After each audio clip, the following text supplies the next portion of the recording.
Good evening and welcome to the February 12th, 2020 Planning Board meeting for the Town of Raymond. The Planning Board will come to order. The board does have a quorum. We'll start with roll call. Mike D'Arcangelo. Bruce Sanford. Greg Foster. Robert O'Neill. Ed Kranich. Kevin Woodbury. This is a public proceeding, and unless the board specifically votes to go into executive session, you have the right to hear everything that is being said and to look at all the exhibits that are presented. Please notify the chair if you are unable to see or hear. The board works from a published agenda and will be considering tonight's items in the following order. We have first a tabled application from the Port Harbor Holdings, and then a public hearing for proposed ordinance changes. Excuse me, just for the record, you said February 12th, so you might just want to say March 11th. Thanks. Just for the record. Update, it's actually March 11th, 2020. In each instance, the burden is upon the applicant to demonstrate compliance with the provisions of the applicable ordinances or state law. All persons speaking, including representatives of the applicant and members of the public, are asked to stand at the microphone, state their name, address, and affiliation with the application, either for, opposed, or neutral. All persons speaking shall address the chairman. Any conversations must be held in abeyance until after the board has formally adjourned. After the board votes on the merits of each application, it will prepare a written notice of decision. Because of the notice of decision may substantially affect any appeals rights, and also as a matter of courtesy, the board asks that those attending the meeting with regard to a specific application not leave until the board has completed its discussion.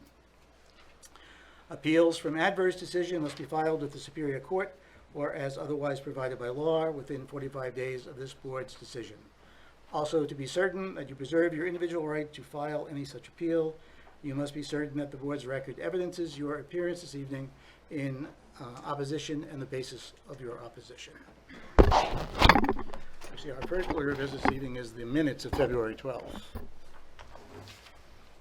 Move that we approve them as submitted. Is there a second? Any discussion? All those in favor? All right, that's done.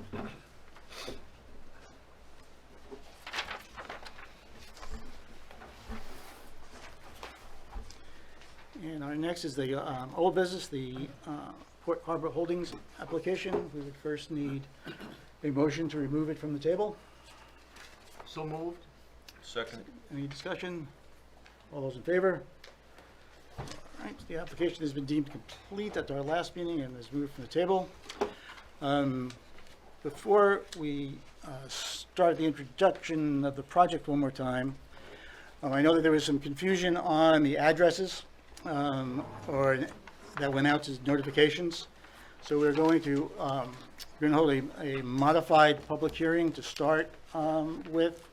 I would just like to, before we do that, run through what was done so far as specific concerns at our last public hearing.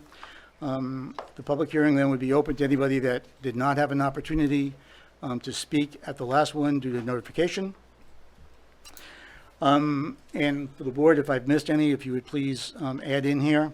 But the specific concerns that we took away from the last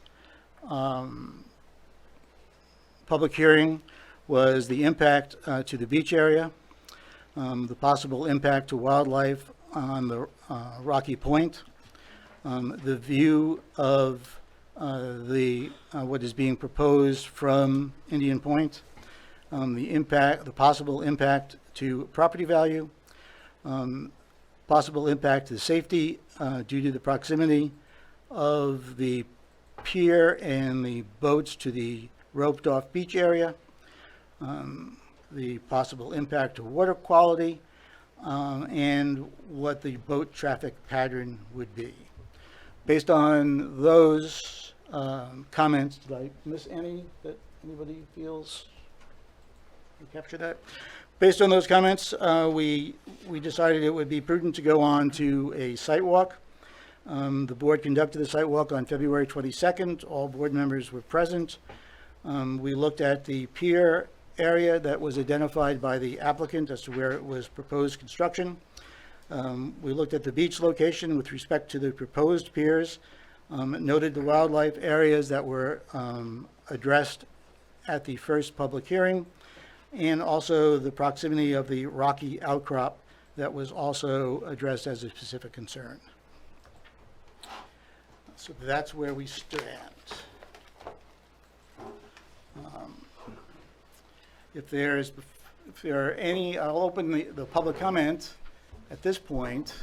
If there's anybody that would like to speak that has not had a chance to do so because of our notification problem, could do so now. If you would stand to the podium, state your name and address and affiliation with the project. Good evening, Good Mr. evening. Chair. My name is Keith Richard, and I'm an attorney. I'm here on behalf of Indian Point Owners Association. I would like to just begin first. This is there are some visuals that another person will be talking about after me. I'm just here on behalf of one of the owners of Indian Point, but her presentation uses these visuals. We asked the secretary before, and we're told that we can get your permission. Oh, yeah, you have to stay at that. Do we have permission? Just permission to give Sure, these? yes. Thank you.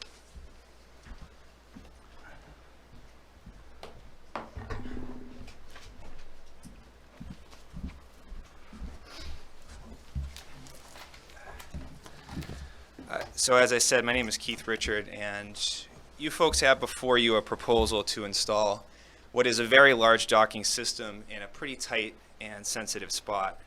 It's going to impact a pristine lake, the people and businesses nearby who use and love it, and the very character of the area. My interpretation of the last public hearing that happened here was that the board believes that because DEP and other state agencies are reviewing this proposal, that the scope of the board's responsibility and authority is limited. That besides issues such as parking and fire safety, it's really not your job to police what goes into the water. And let me be very clear about that. That view is mistaken. In Maine, we operate under what's called home rule, meaning that local government decides matter of local concern. And that's especially true of land use. Whatever the DEP or any other state agency decides, you always have the authority to vote something down, including this proposal. You shouldn't be looking to follow the state's lead. Instead, you have an independent obligation to apply your ordinances to protect the public interest and the people that you serve. And I want to begin by highlighting the mandatory standards that apply to this proposal. And this application is a site plan that has been submitted to the town. And your site plan ordinance, Article 10A, states that the purpose of site plan review is to ensure suitable development that will not harm the town or the environment. And it sets forth some objectives for what site plan review is about, what you should be striving for in applying the ordinance. To conserve natural beauty, that structures and development be harmonious with the surrounding areas, that any proposal improve property values. Are you just going to read the ordinances to us now? Is that?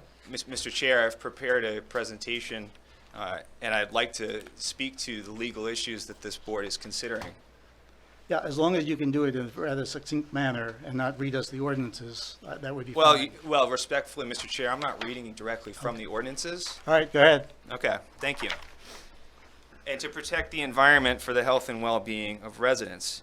So Port Harbor submitted a minor site plan review application, but this planning board should consider this as a major site plan review. Article 10B6 states that this board has the authority by a vote for a minor site plan review application to be reviewed as a major site plan review application. Three grounds in which that might occur. If you have conflicting technical information, there is significant public interest in a proposal, or when you have a high level of interest in the immediate vicinity. I would submit to you, members of the board, that all three of those are present here, and therefore you should consider this as a major site plan review. It's important that one of the differences between major and minor site plan review is whether you're looking at only the proposal, the change in use, and limiting your review to that area, or whether you look at a proposal as a whole. You look at the existing uses, structures, and the entirety of a site. Given that it's not clear what review, if any, was undertaken for the existing slips and marina uses at this property, this board at the very least should vote to have the proposal undergo full major site plan review to get a full picture. And I want to emphasize that there are a number of issues for a board to consider, even in minor site plan review. As the chair stated at the beginning of this meeting, the burden is on the applicant to prove that this project meets each and every standard, and that should be based on credible evidence. A failure of an applicant to prove they meet each standard is alone a basis to vote a proposal down. At the last meeting in February, this board was discussing section 16D of your shoreline zoning ordinance. I want to emphasize that's not the only applicable ordinance section that you can consider the concerns of the public on this proposal. You also have Article 10E and 10F of your site plan ordinance. And your ordinance says that applies to all site plan applications. So this application as a minor site plan application, Article 10E, Article 10F both apply. You also have Section 15C of your shoreline zoning ordinance, and that sets forth a number of standards that I want to emphasize a few of those here. Section 15C has 12 subsections for the board to consider when you're looking at a dock project. And I see the most relevant here as C3, the location shall not interfere with existing developed or natural beach areas. C4, the facility shall be located so as to minimize adverse effects on fisheries. Section C5, the facility shall be no larger in dimension than necessary to carry on the activity and be consistent with the surrounding character of the area. Section C11, that permanent structures undergo review by the Department of Environmental Protection, and that C12, that vegetation, if removed, can only be removed or disturbed by a permit from the Planning Board. I have reviewed the January cover letter from Sebago Technics to the application that they filed with your Code Enforcement Office. And I have to say, I was pretty surprised to read the rather cursory and conclusory application of your ordinance standards, because one would think that the marina was proposing a change of use that was so insignificant, there's really nothing to see here. But based upon site plan and shoreland zoning ordinance, I see 6 areas that are deficient in this application. The first area is traffic and parking safety. This applicant has not provided credible evidence of traffic and parking impacts. We heard in February that they couldn't find a good traffic study for a marina and essentially made up assumptions based on what we can assume was questionable data. That's all guesswork and it's pretty unreliable, and there's no plan for parking overflow, which we know is a possibility. This board has authority pursuant to Article 10.3b, minor site plan review submission requirements, to require that this applicant commission a traffic study during the peak season for this site. And even if this application is not voted down, or if the application is not voted down, that study should be ordered, and a review of this specific use at this specific location should be undertaken. The second deficiency is the impact on beach areas. Now, in order to meet Section 15C3 of your ordinance, this board would have to conclude that the docks shall not interfere with existing, developed, or natural beach areas.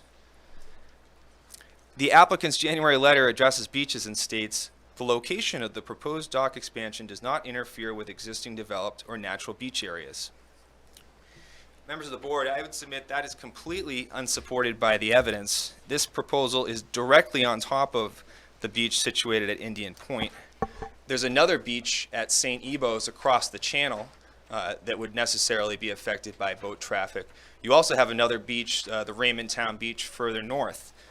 So there are 3 beaches potentially impacted by this proposal. The evidence establishes that the proposal will interfere with a beach area, and that failure to meet that standard by itself is a basis to vote this proposal down.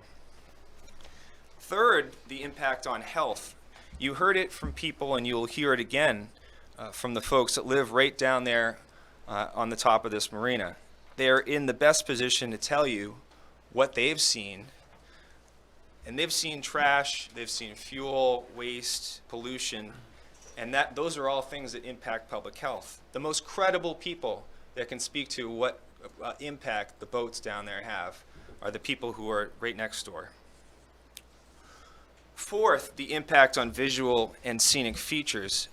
I understand that the Planning Board has visited this site, and we have a graphic that depicts what the boats will look like from the Indian Point Beach, which is in the packet of information that was just handed out. I'm not going to get into that packet, but one of the depictions you will see is a rendering of the view of the docks based on the specifications of the proposal, standing on the Indian Point Beach and looking outward. There's no question that the views on the beach there will not be the same. There's a significant impact to the property owners, not just on the Indian Point side, but also to St. Ebo's on the other side. And the fact that the docks here are constructed using wood, because the application states there are no anticipated impacts to scenic area, the site is already used as a marina, and the improvements associated with this project will not greatly impact existing scenery or natural beauty, as most building materials are made of wood and are natural looking. You know, the fact that the docks are made of wood is irrelevant. You have to look both at the structure that's going in as well as how it's going to be used. How about the boats, canopies, gear, coolers, other visual impacts that this activity will bring directly in the view of the people on the beach? Fifth, the impact on fisheries, water pollution, erosion, and sedimentation. You know, this is a highly invasive project and proposal that's going to disturb the lake bottom, and pile driving will create a lot of sedimentation in that area. I actually spoke with a rep over at Inland Fisheries and Wildlife, and they had recommended that this pile driving not occur until after the spawning season had finished, which is, I understand, to be sometime in late July, towards the end of the summer. But my understanding is that Port Harbor wants to go ahead as soon as possible, and my understanding is that they anticipate they want to start in April. The sixth consideration, and I think this one really sums up what this controversy is about, is that the proposal be no larger than necessary to the use, and that it be consistent with the surrounding area. Port Harbor already has a number of slips, and this expansion is not necessary to their operation as a marina or to do their business, but they want more. And the problem with that is that it goes too far, and it puts one property owner's use over the many. I've been on both sides of these issues. I've represented a marina installing docks before. There are good projects and there are bad projects. It really depends where and why. For many reasons, this is simply a bad project. Sebago Lake is not Lake Winnipesaukee. And each new use, expansion, or development takes things in a direction, and there's really no going back. I think we recognize that these are pretty modern times, but that doesn't mean we can't give each proposal thorough and careful contemplation. We need to consider both the present uses and how new uses will impact future generations. This board is called upon all the time to balance the rights of competing interests, owners, and the public. And this proposal, if approved, would put the interests of one above dozens and dozens of people that make reasonable use of their property. And they've been doing so for decades in a manner that's respectful of others. I urge the board to vote this proposal down and to deny the site plan application and requested permit. Thank you. Thank you. Is there anybody else that would like to speak that does not have a chance? Yes, sir. Back or front? Doesn't either one.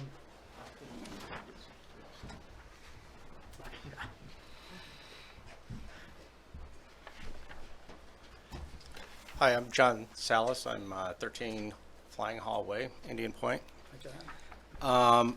I oppose the construction of this dock. Some of the imagery that you're going to see in the pamphlet and stuff that's been handed out to you has some of the stuff that I've worked on and looked at how this is really going to impact not only the visual, but the rest of the area around there. Page 2, you can actually see where a lot of the new construction is going on. The current dock that you see in there in yellow, that's closest to the land, is stuff that's currently sitting on the just off the shore. All the red docking is the new proposal. And to give the other indications, Indian Point Beach right there with the yellow lines, they have buoys already out there where the swim lines go to, how they encase or encompass the swim area. You can also see the swim raft that's been out there for decades. And as you can see where the red docks actually come into play, they're actually falling right on top of one of the buoys that's indicated for the swim area. So obviously that's not going to be an area they're going to be able to drive a boat in and out of on the bottom half of all these slips that you're seeing. The boats that they're talking about putting in there are 25 to 30, 35, or 30-foot boats. If you look to the left in the bottom section, you can also see existing moorings for sailboats that have been there for decades as well. And that's, again, right in the path of anything that they were talking about putting in for their new proposed docks and the slips on that side. There's no way you're going to be able to get power boats in and out of there safely with swimmers, existing buoys, existing moorings, and such. Those are a couple of the major things that I can see right off the bat when I see this. The other things that I have, it's like more of the heartfelt aspect of it, is the visuals you're going to see. Everybody that's been on this beach has been able to see the wide open expanse of the lake over all the years that they've been able to come out here. Putting all these boats in here, if you go to the next page on there, which is page 3, there's a visual of standing on the beach just a few years ago with the addition of the current dock that they've set up, and then the proposed outlook of what the visual is going to be with all the new boats sitting out there. That is horrendous to look at. Nobody's going to want to see that. It's going to devalue the properties across the board. Everybody in Indian Point is going to lose valuation on their property. The next part is just talking about the impact of like the wash coming off of these boats. They have about a dozen bib outlets for washing each one of the boats, and not everybody comes through and has the wherewithal on how to use the proper materials to wash off boats. They'll wash off with whatever they have, and there's another study that shows that has been going on for years on Sebago Lake for as far as phosphorus matter that gets into the water and how it affects the fishery, or excuse me, not the fishery, but the water and the fish in the water. You add all of that right into this one small spot, that's going to pollute this entire beach. All the oil and everything else, anything you wash off a boat, whether it's all the fish that you may have caught on this lake and you basically washing off all the chum off the back of your boat into the waters, it's all going to land right on the beach here, either side. There's no stopping that. There's no way to do it. And who's going to clean that up? We haven't seen, anything on how they're going to take care of this possibility and inevitability. It's going to be all over there. I've come up here for years and taken kayaks out from this very point right along the shoreline, and just almost to the peak of where they are with their proposed dock is where I've been, watching loons pop up in and out of the water right in the same spot, the same area. That's not going to be here if this goes through. You're going to lose that wildlife. You're going to lose the scene and the sense of why people want to come up here. Those are, heartfelt things that everybody here, what most people are here to really stress why they don't want this to happen. And that's what I really want you guys to really think about there. I know there's a lot of legal matters why this shouldn't or should be looked at, but as far as like the heartfelt part of it, this is the majority of the people here. Thank you. Okay, thanks, John. Yes, ma'am.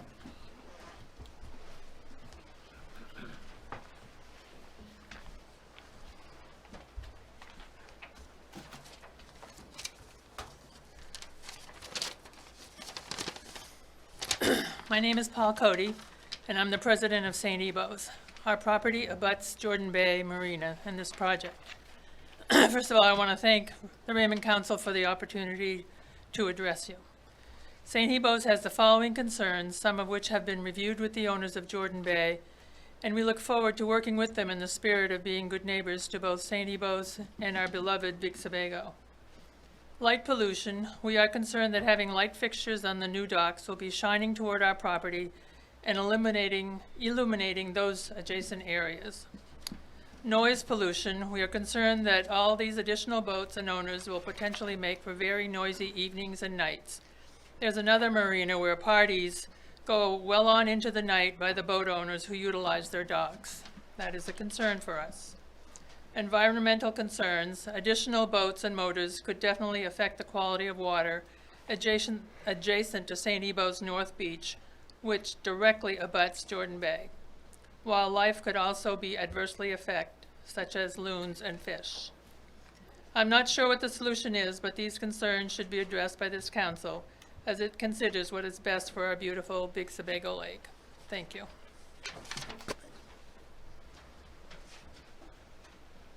Paul, does your property go all the way up and up to the marina itself, the slip?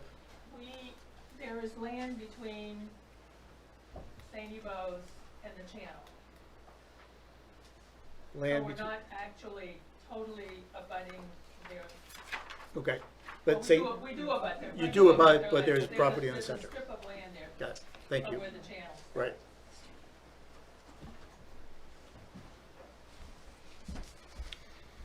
Hi, my name's Bill Hartley. I own the property right next to the marina. It's actually between Indian Point and the marina. It's approximately 7 acres with about 550 feet of frontage between Indian Point and them. And who's, I'm sorry, and who? My name's Bill Hartley. Yeah, I didn't, where is your property? It's at 1326 Roosevelt Trail. It's Between- right next to the marina. Can you so point it it's- out to us on the aerial view here? Well, here.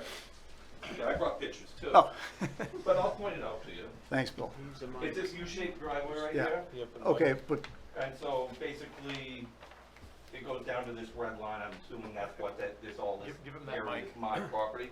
Yep, you need a microphone. okay, please. we got it, yeah, Oh, sorry. that's all right, Bill, it's There's not, a mic right there. we're okay now, All right. But anyway, now you know where I live. Yes. Or where the property is Right. anyway. thank you.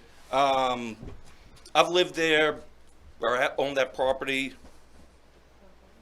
Oh, you're not gonna get me to do that. If you want. I shake too bad for that. But anyway. I think we're okay, Bill. All right. Basically, I've grown up there. I know the area in the Indian Point area very well. Knew it the previous owners. And I was listening to the attorney talk about the natural beaches and all that. That's all filled land. A guy named Jervis filled that in back in the 60s. And it was a swamp. I got a picture of it right here in front of me. The marina had docks out into the water at that time.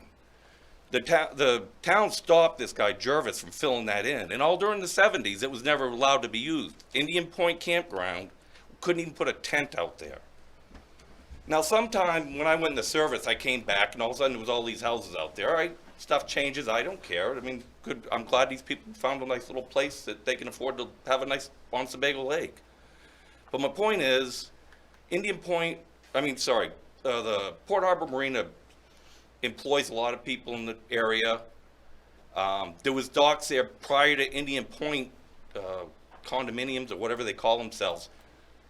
Before that, And if Port Harbor Marine is willing to jump through whatever hoops legally they need to do, there's no reason to stop them from doing this. And I know my neighbors are all going to be upset with me. And I know the lawyer here, the attorney, was saying what a bunch of great people they are, and they probably are for the most part. But I know I had to pay $3,500 to chase one of them off my property because he had been squatting on my property without us knowing it. Because I own a pretty substantial chunk of land there. I don't walk it every day. So, you know, I don't think it's right that you should be able to stop them. And they talk about the beach and the wetlands. Well, they didn't seem to care when they were putting their houses there that weren't there as late as probably the early 80s. I'm not sure when the condominium thing showed up. But like I said, it's a damn shame that the economy's not looked at. People in the town work here. All these people are just summer people. And it'd be just wrong to allow that. And I would like to, I don't have a nice big portfolio like this, but I would like to let some people look at these pictures and see that that was a swamp. So, and the other side, St. Hobie's, Pierce Flynn filled that in. That was all swamp. And we all know that Raymond Beach, that was done when they put 302 through in around 54, 55. I've lived here all my life. I know the area pretty well. And I don't think it's right that they should be not able to have this just because these people all think they own everything. When they're just a bunch of summer people that come up here and they own little scraps of land and they pay their taxes, I'm sure, but they shouldn't control the whole world. Okay, thank you. And I would like to Yes, we will take the submit pictures, that. definitely. Can I, Okay. who do I Yep. give it to? Certainly, you can give them to me. These are old pictures that I left back if I could get them. Okay, Yeah. we will do that. Thanks, Bill. Oh, really old pictures. I'm sorry.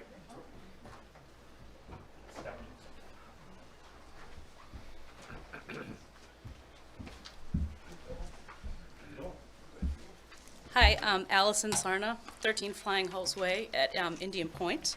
And just to address a couple of the comments, I understand that you feel that a lot of people are out-of-towners, but a majority of the people up there at Indian Point are Mainers. They may not live at Indian Point. Also, we're not going to go back and forth. Okay, but I did want to also make a point of overall that the benefit and profit to one should not impede upon the many. Indian Point is a group of 71 taxpayers that in total pay $72,000 in taxes, whereas Port Harbor only pays $34,000 annually in taxes in that. And so making a profit over that, over the enjoyment, the space may have been a swamp in the 50s, but I have been coming here and swimming and sailing since I was 11 years old. And this is a place that's very important to a lot of us. Thank you. Okay.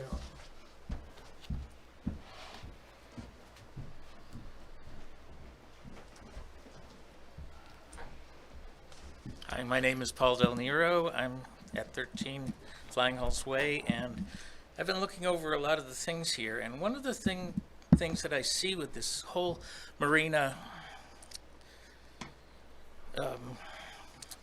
like the way that the operations go, is it seems as though I'm dealing with item 5 on this large packet, parking and traffic.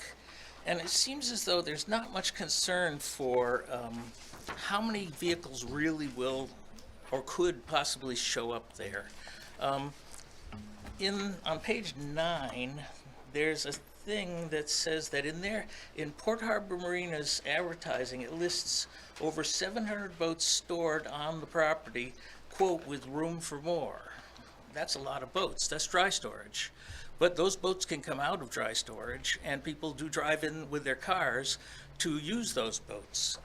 Back on page 4, the calculations, which were being disputed, I think, at the last meeting, were of 0.6 cars, parking spots per slip. That's not just the slips that are available. There's also boats, 700 plus boats in that place. People can come and use those boats. I added the 700 to the, I think, 120 docks that I could kind of count, including the stuff that they're proposing in the lake. 820 total. That's a big number. So I said, well, let's cut that in a quarter, just a quarter, and let's take that down to 205 cars. That's a lot of cars.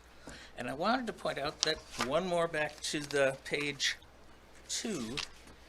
There are 13 boats out of the existing slips, not right in that picture. 13 boats are out, and there are 24 cars parked there. That's not 0.6 per boat. That seems like there's, even in this one picture from, it says it's a 2020 picture, but in that one picture, there's twice as many cars as there are boats. And that's just the ones that are in the slips. That's not even counting the ones that could have possibly gone out from the 700 that are stored at that place. It just seems incredible that the parking and the traffic concerns would not be outrageous with this. I'm not in favor of this. I'm against this project. And the parking and traffic just seems totally out of control. Thank you. You're welcome. Is there anyone else? Okay, I am going to close the public hearing and ask Will if you would start us off with any changes that have occurred since the last time. Okay. Will Haskell, acting as a kind of interim town planner on this project. So we received the updated revised application documents. I received them on March 3rd, I guess. I'm not sure when they came into the town, but so I had basically prepared an update to the original technical memorandum. Kind of went down through the new information that they submitted. So I think at the last meeting we had some discussion around the parking generation rates and the use of 0.6 spaces per wet slip and 0.2 spaces per dry slip. The applicant has presented information based on their research in terms of they came up with those numbers based on their research. There really isn't a lot of published. Again, typically we would go to like the Institute of Transportation Engineers, ITE Parking Generation Manual for that information. The challenge with this is that for marina use, they have one project that they've referenced in there. It happens to be that the rate that they recommend based on that one can be around 0.6, so it kind of confirms that number. The question is whether the 0.2 for the dry slips is a reasonable number or not. So we had a little bit of discussion around that. I think there was some discussion from board members about potentially wanting a traffic or a parking study done, but so that's still kind of an outstanding item, I think, that needs to be discussed.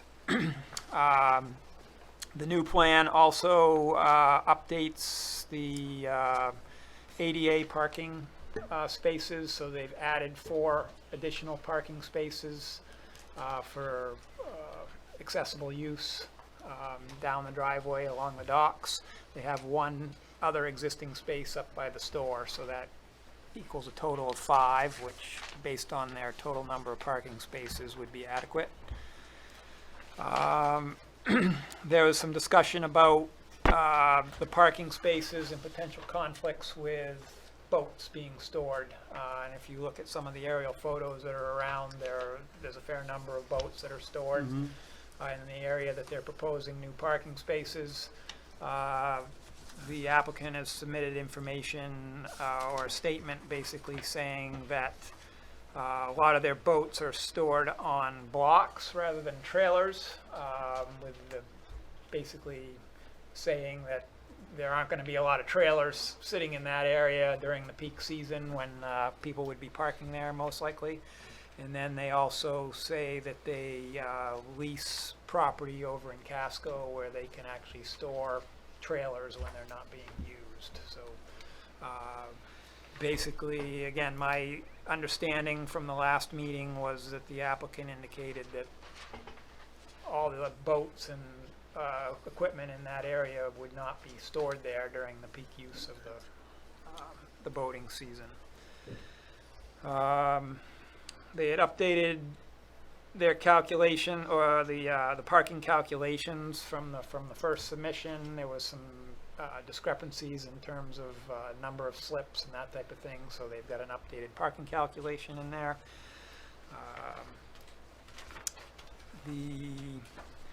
There was some discussion, or I had some questions relative to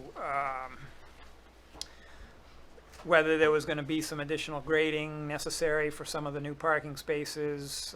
They basically confirmed that there would not be. However, there would be some grading and potential clearing to run the fire service out to the new docks off the end of the point there. There's a wooded area, and they're going to be running a fire line out through that wooded area. They've added that to the plan. And they've got some notations on the plan relative to that. My new comment on that is that I think their note says that disturbance would be minimized during construction in that area, and it would be allowed to naturally revegetate, which I would just say that, you know, you'd be better off stating that that area is going to be reseeded, mulched and reseeded to fully stabilize that, rather than letting it naturally revegetate over time. Let's see. What else we got here? I think there was some additional communications and updates relative to the fire department, and adding some no parking signs to ensure that there's adequate emergency vehicle access down through the 24-foot access drive down through the parking area there, and they've added signage relative to that.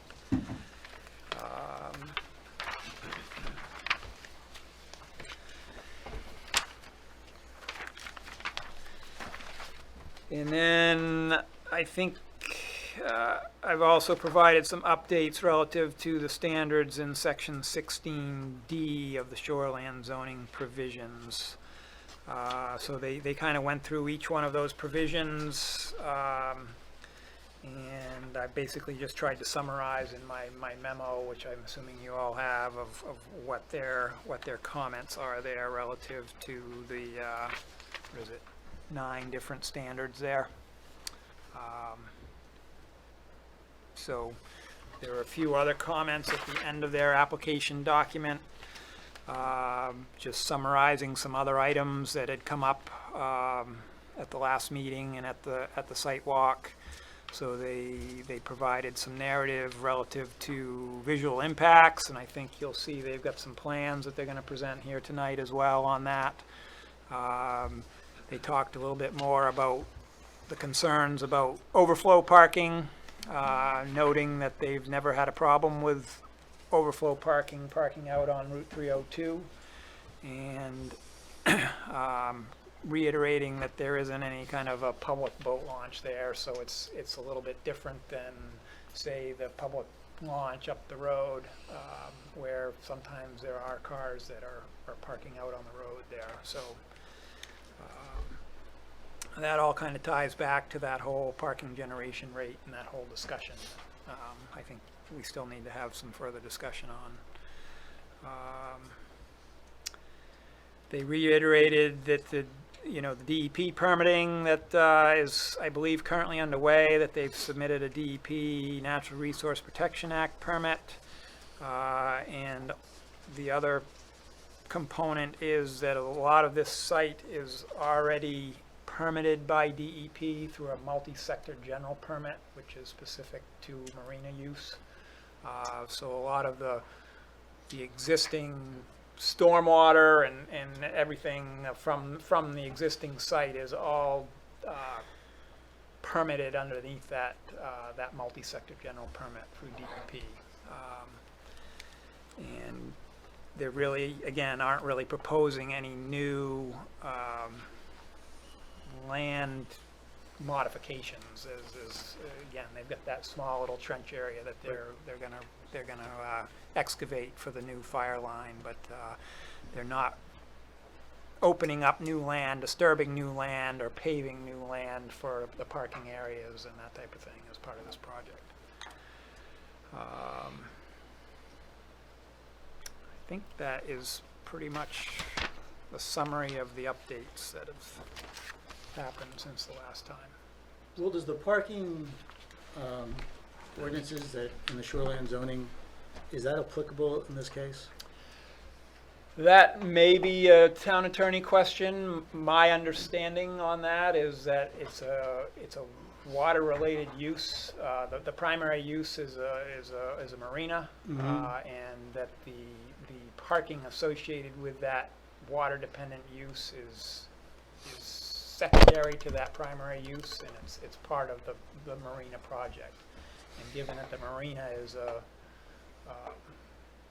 approved use within the shoreline zone, and that's been my interpretation of it. But What about the specific design of that parking lot? Is that not applicable? So we went through, I think it was as a result of the last time we really looked at parking in shoreline zoning, and there was going to be cluster parking of 50. I think it's like 50 spaces, and They're not making it, they're not creating a new parking lot. right. are they? They are not, so it would not be applicable. It's not, the only thing in front of you is the actual work they're doing, which is the new. And even though there were some modifications to that parking, it does not get Is there modification to the lot, or are they parking more spots in an existing lot? Well, they've changed the ADA spots. They've created ADA spots. Yeah. Yeah, you can go on, I'll Okay. just take a look. Do you know where I am? Tell me the section. 24 of 70. Okay. Page 24 of 70. Okay. In shoreline. Okay, do you have any questions for Will before we go? I do about the parking. Right now, we're adding, I think, 49 new slips, but the parking lot is the same. So rather than trying to calculate based on a theoretical, factor, it seems like we should look at what will generate from 49 additional slips. I mean, right now, the parking lot, I would assume, is fairly well utilized. During the season, is it pretty full? I mean, is there room for, theoretically, there could be 40 more cars, 49? I mean, I think that's really what a parking study is going to tell you, Yeah. because I mean, we can hear what the applicant has to say relative to their position in terms of what's currently parked on the site during a peak day with the number of slips, but we don't really have an existing condition to compare to other than what they tell us. So It seems like a parking study should be done for this. Okay, anything else? You guys happy down there? Okay, Rob, you're up. Thank you very much. Rob McSorley with Sebago Technics. I'm here representing Jordan Bay Marina, an expansion undertaken by Port Harbor Marine, which is an employee-owned business, not owned by a couple of people, but all the people who work there. The expansion, we're proposing to go from 67 slips up to 116 slips by an additional 49 net. 59 will be new, and we'll be deleting 10 slips. Once again, we presented this project originally to you on February 12th in all the original materials, and then we did have the site walk on February 22nd. And I'd like to go through the comments and how we have addressed them, and then some of the issues that have been come up, and maybe address some of the stuff that has been presented tonight, if that's acceptable. First of all, we very methodically listed all the changes that we did in our response. First one was the fire department. We hope that we have met the needs of the fire department relative to deletion of those parking spaces in the addition of the additional signage at the neck down spot there. So I believe we're all taken care of there. One of the other things that were brought up was whether or not we had addressed the section 16 subsection D procedure for administering the permits in shoreline zone. That was part of the original application.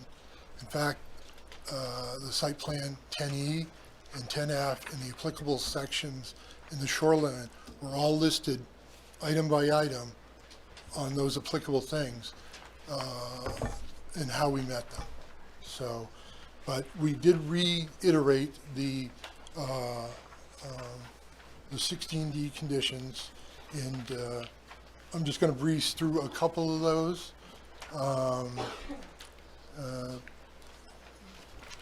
The first one was maintain safe and healthful conditions. We worked with the fire department relative to fire protection, relative to additional fire protection on the docks and access for the fire department. We also have a procedure right now for the clearance of wastewater from boats on the facility, and that has been ongoing for some time with the marina. Will not result in water pollution, erosion, and sedimentation to surface water. And we basically have stated in our package that we are not creating any additional impervious surfaces on this project. We're utilizing what's there, and we're minimizing the disturbance to the amount that we can.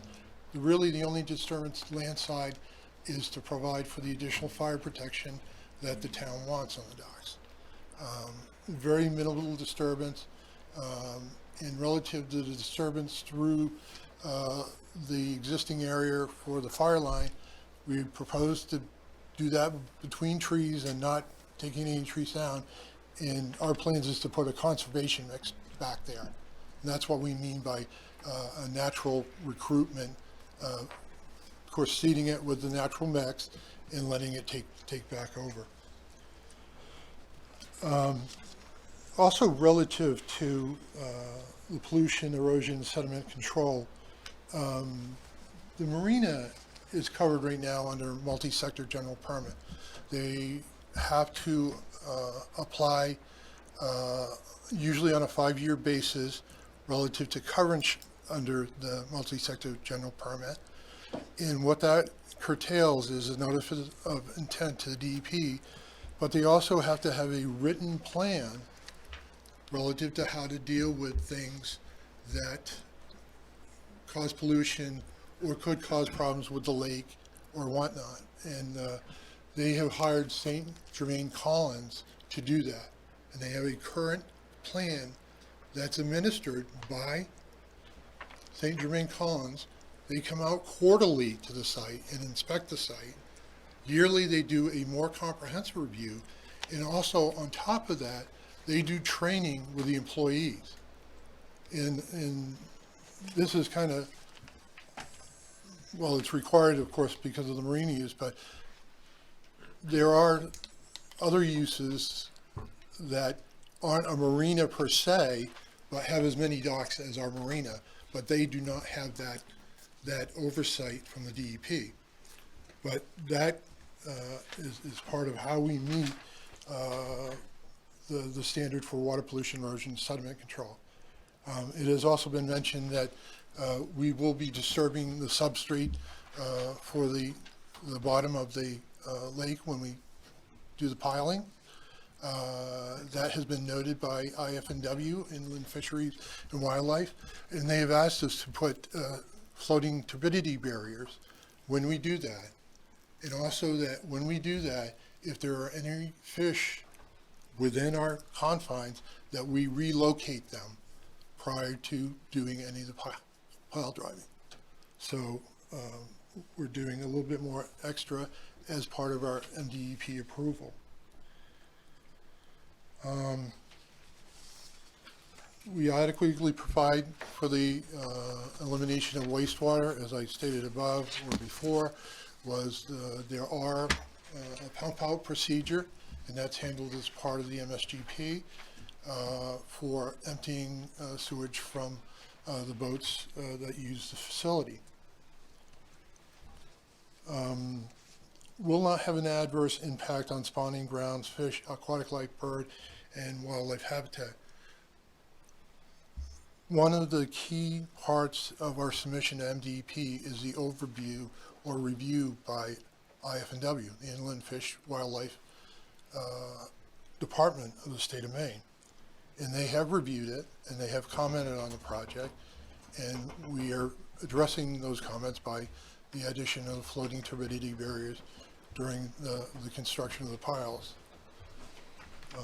Other than that, they have not noted any particular issues relative to that requirement within the shoreline zone. Will conserve shore cover and visual as well as actual points of access to inland waters. There's no shoreline that's public along this property. There was no prior access, so we are not eliminating any access that was there before as part of our project. The protection of archaeological and historical resources, once again, is part of the DEP submission and your submission. We do apply to the Maine State Historical Preservation Commission, and they look at the project. We have to send them photographs of adjacent areas. They have a database of areas in artifact areas within towns and whatnot. And when we come upon those, they will let us know and know that we have to do something. Typically, they don't publish those because they don't want people to go and start digging for artifacts at different places. So when we apply, they do look at their database and say, oh, by the way, we do have an issue here. We need to address this before you move forward. And that's not the case on here. Will not add leaseverse existing commercial fisheries or maritime activities in the commercial fisheries maritime activities district. Doesn't apply. Pretty straightforward. Will avoid problems associated with floodplain development and use. We aren't not doing any development within the floodplain. We're not building any houses or any improvements that flooding would affect. So we're in conformance with that.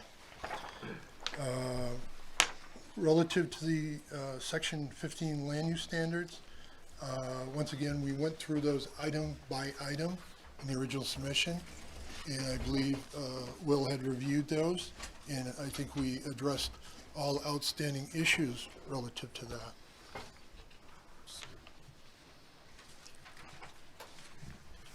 Relative to the last meeting, there were some specific requests that were made of us.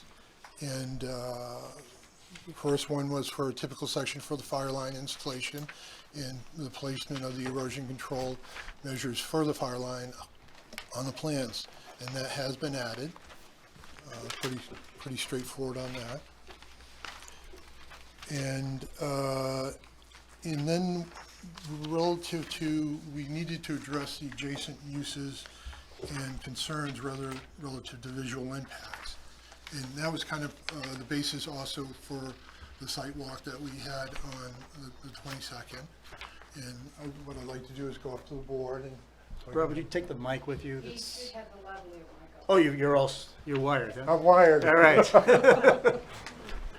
So once again, this is Jordan Bay Marina. We're proposing some docks out in front of the existing marina. A net 49 slips, 59 total new, 10 existing slips will be removed. As part of our site walk, we had gone out there, we had our surveyors go out there, and we calculated the exact points to about the 100th where these points were going to be relative to the extension of our property line out into Sebago Lake and the setbacks required by the Submerged Lands Department of Agricultural Conservation and Forestry. And those were reviewed at our meeting in the field. Relative to the impacts, I kind of did an overall map here to begin with to show you where our marina is relative to the other access points for boats coming into the lake. There is the main state boat launch, which is to the north of us, and that's over half a mile away on the lake. There is another key access point here, which is the Panther Run channel where the Panther Run Marina is, and also there are boats there from Indian Point along their project. And so by that you can see that we're really not right on top of everything. You know, if we had two channels right next to each other, we had crisscross patterns, that would definitely be a difficult situation to navigate. But that's not what we got. We got at least 800 feet to the channel down at Panther Run and over half a mile away to the state boat launch. And when we were out there on Saturday of the site walk, we were able to go and do a little look-see about what the view would be. I hope the board noted that. We have specifically stated in there relative to what you would be seeing relative to certain points. On this map, we have shown you what part of the proposed marina would be seen fully by the cottages or units over on the Indian Point, which cottages might see part of them, and then what cottage would not have a view of the marina. Now the interesting thing is that the distance from that viewpoint on the other side is about 800 feet away too. So when you look at what you're going to look at for a dock, in your view shed, if you held two popsicle sticks together at the end of your arm's length, that's the amount of your view that would be impeded. And that's kind of what we've done here on this presentation. That white line, the thin white line, is if you were to hold this out like that at arm's length, that's the amount of view this marina and dock expansion would take up. You would still see the lake, you would still see the opposing shore, you still see the opposing tree line. There are no scenic vistas that are there. And what you're looking at is what is common on a lake in the state of Maine. It's some docks and some boats. It's not something that's unheard of. Usually when you're looking at scenic impacts, you're looking at a use that is incompatible in that setting. Like if we were to put a 3-story condo building right adjacent to the shoreline, and they would be looking at a condo, that would not be in place with Sebago Lake. Then, relative to the beach, we supplied here a picture that was actually taken by a member of Indian Point. If you were to stand on the nearest edge of beach, which is 125 to 130 feet away, some people have mentioned that it's 25 feet or 45 feet. It's more like 125 to 130 feet. You would basically be looking that in your view shed, or ruler, less than a ruler length. That's what's going to be impacting your view as far as the marina, the boats, and the docks. You still see, and you can see it in the picture here, you can see the lake in front of it, you can see the lake behind it, you see the shoreline, you see the tree line. There is no other scenic vista behind it. There is a tree, a mountain view over here. I think it's Douglas Mountain, but that will not be impeded by the proposed marina.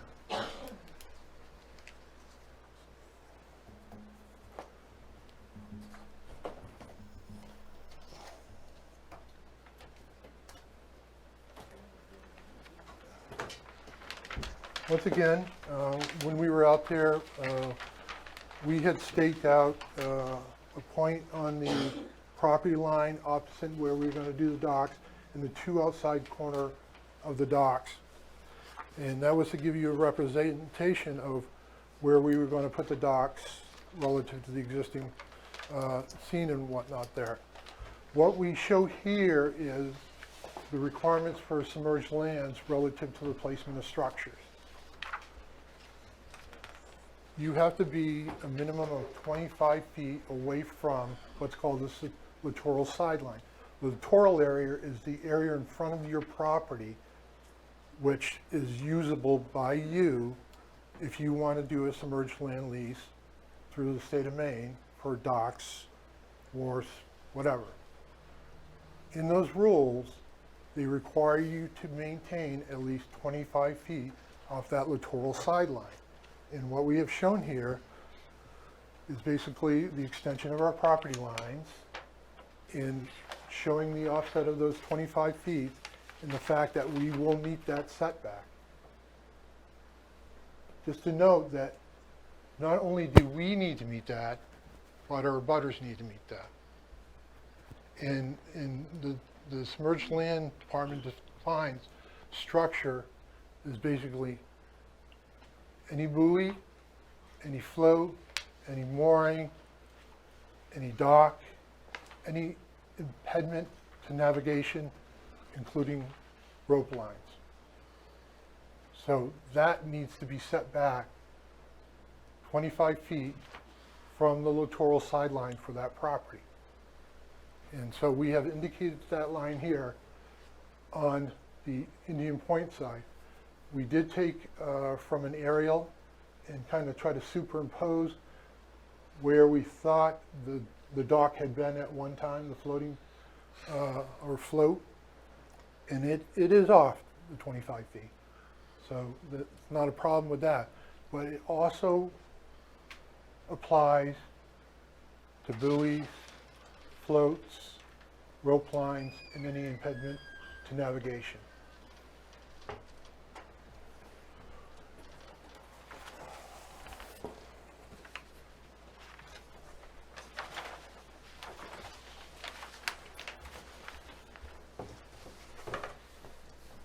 And relative to, going back to this presentation for just a second, the state of Maine has a law specific, I think it's Title 12, Section 1900, that swim areas in the state of Maine on inland waters are required to be permitted. They are permitted through the same Department of Agriculture, Conservation, and Forestry, but through the Boating Facilities Department. And it's a requirement, the law is very specific, that for a person to construct or maintain a swim area, you need to get a permit from the department. We have contacted the department and they have no record relative to a permitted swim area adjacent to our proposed expansion. So.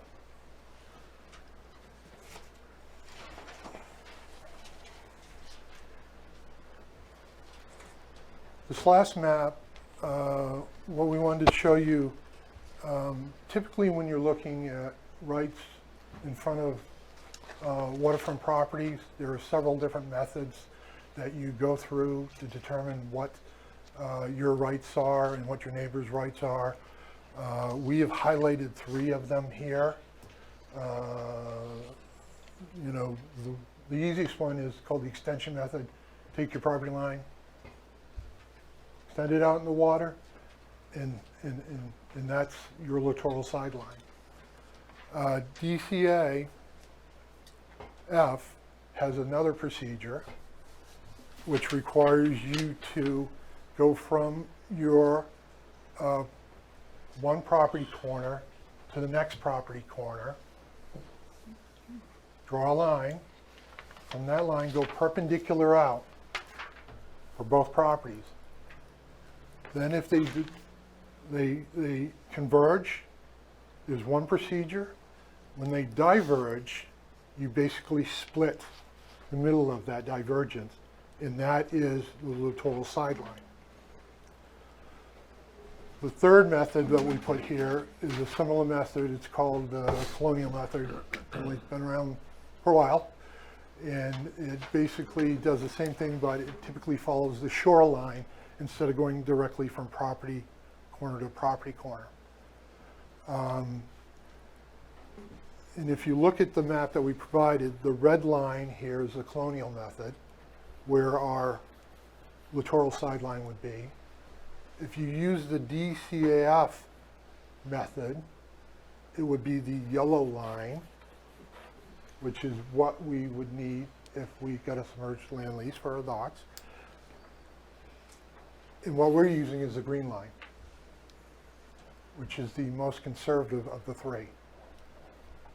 And then we use that, and we hold our 25 feet back from that line instead of the DCAF line or the line created from the colonial method.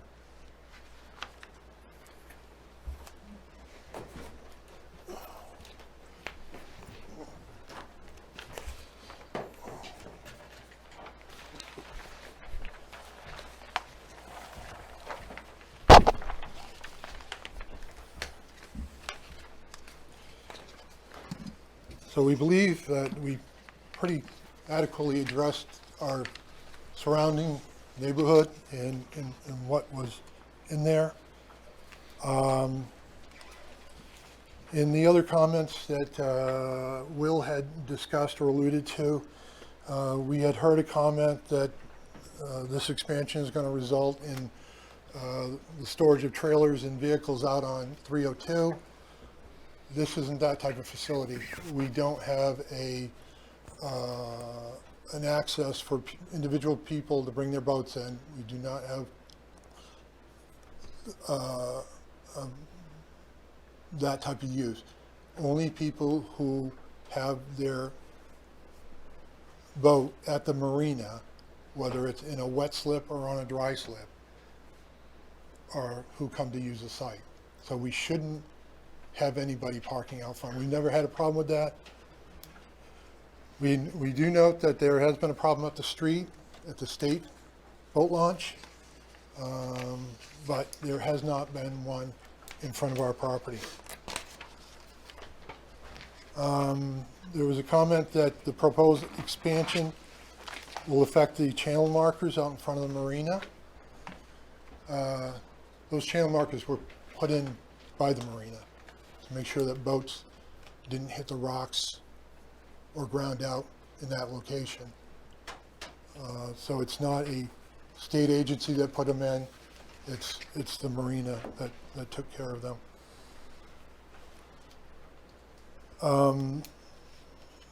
The comment that the project is going to cause irreparable harm to the environment and adjacent preserve.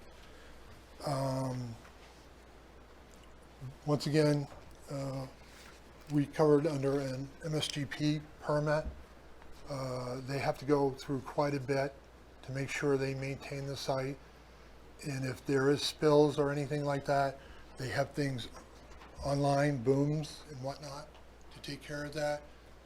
Their employees are trained in different environmental areas, including hazmat. There's been a lot said about the Loon Echo Preserve. There was a conservation easement over the adjacent wetland at one time, which is kind of just south of the marina land. For some reason, it was determined that the prior owner didn't have the rights to convey that easement. So in 2005, I believe it was,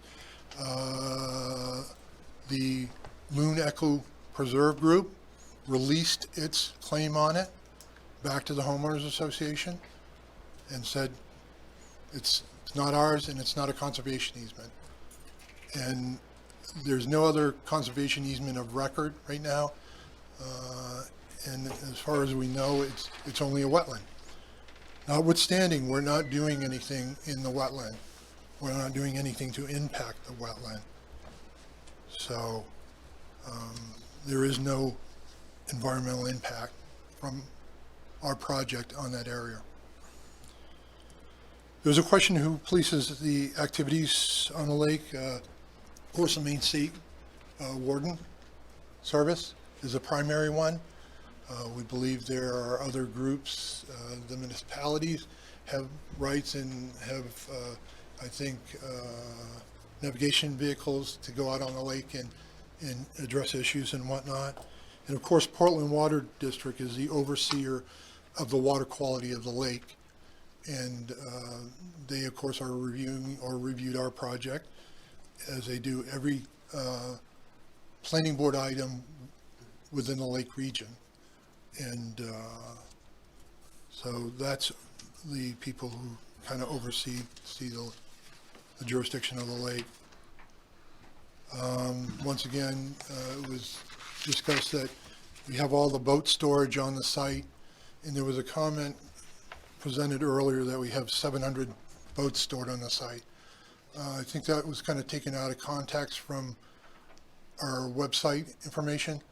That's all Port Harbor facilities, is 700 boats. We have a certain number of slips. We even came here at the first meeting and told you we have the ability for 100 dry dock. And there was a discrepancy on the plans in between the parking. If you remember, we had put that we have 100 slips in our parking calculation, and it only shows 80 in the building. That was because we have another 20 potential in the front building.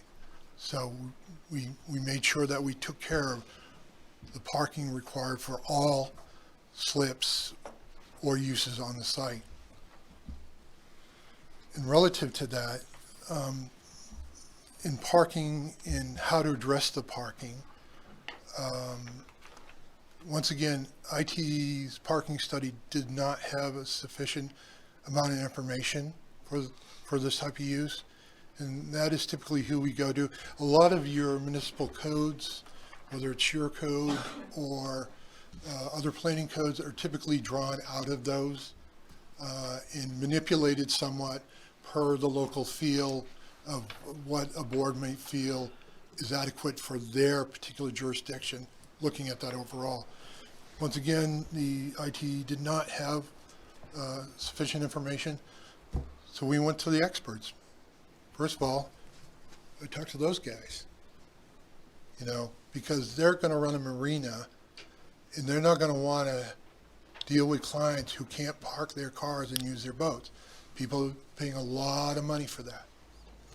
Secondly, we reached out and looked at some of the main sources of data relative to parking for marinas. And to tell you the truth, the main one is California. A lot of the countries or uses around the country basically reference the state of California's parking information for marinas. We noted the several different sources in our response letter of what we used, and we used the higher end for wet slips relative to 0.6 spaces per wet slip. We did use on the lower end of the dry slip, and that's once again based on experience. And once again, we're not going to shortchange ourselves for parking because they depend upon their clients for their business. I'm not sure that a parking study is really going to prove fruitful at this point. No, we basically, we went and we took a combination of both the resources that we found relative to marinas and the town's requirements and used the conservative numbers from there and meshed them to come up with a rate of parking that's necessary for the entire site. And we have exceeded that. Now, if we take a little bit higher number for the dry storage boats, we might be a couple short, and we can produce a couple more parking spaces. We have some other places on site. But a parking study is not going to be extremely fruitful at this time. Once again, relative to the standards, we did go through the site plan application standards. Believe those were all reviewed by Will, and we responded to all comments, and I believe we have affirmation back that everything has been sufficient relative to that. Relative to the criteria that you will be using to vote on this project. The criteria and standards, a lot of them did not apply right off the bat because we weren't doing anything that would affect those areas like preservation of landscape, relation of proposed buildings to the environment, and vehicular access. We already have vehicular access. All those areas we did not comment on in our submission because they weren't applicable. But we did look at those applicable items, starting with off-street parking, and we just had the discussion about the parking rates and how we have come up with determining what is appropriate for the site for parking.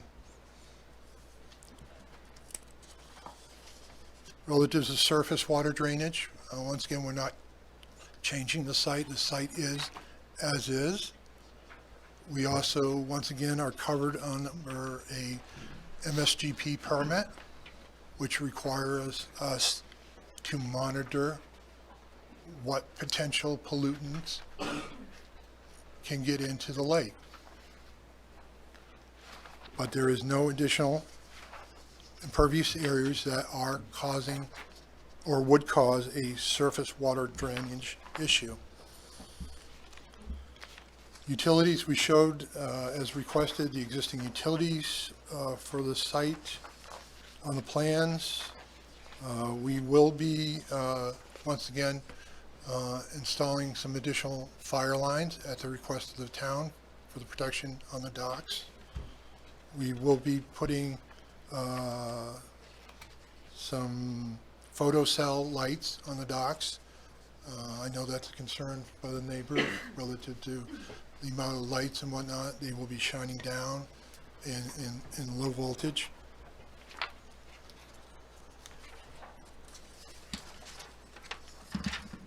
Once again, we do have a holding tank that we utilize when tanks from boats have to be emptied. That is emptied on a regular basis. There is a contract with a licensed waste hauler, Blow Brothers, to make sure that that is taken care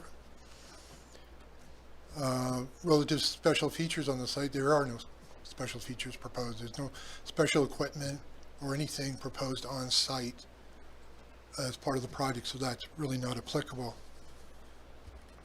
Exterior lighting, I just mentioned a little bit. The parking lot currently has lighting. We have shown that on the plans. And we also have shown on the individual or the proposed dock plans where we propose the dock lighting, which once again will be the photocells, low voltage, that will go down. Emergency vehicle access, we've worked with the fire department relative to the access. As part of what we submitted originally, we did submit an auto turn analysis to show that we can turn around the town's vehicles at the end. We have added additional signage in that area to restrict parking down in that area so that we to not impact the potential for the emergency vehicles to come in if necessary. Landscaping, once again, is a section that's not applicable. We are going to do some disturbance. Once again, we will go on between trees to put in the proposed fire line, and that will be seeded with a conservation mix so that it naturally takes back over and grows to what it was before. And that's mainly all of the items relative to that you need to address relative to your review of the project. Of course, do your findings of fact. I would like to address now some of the comments that were brought up specifically.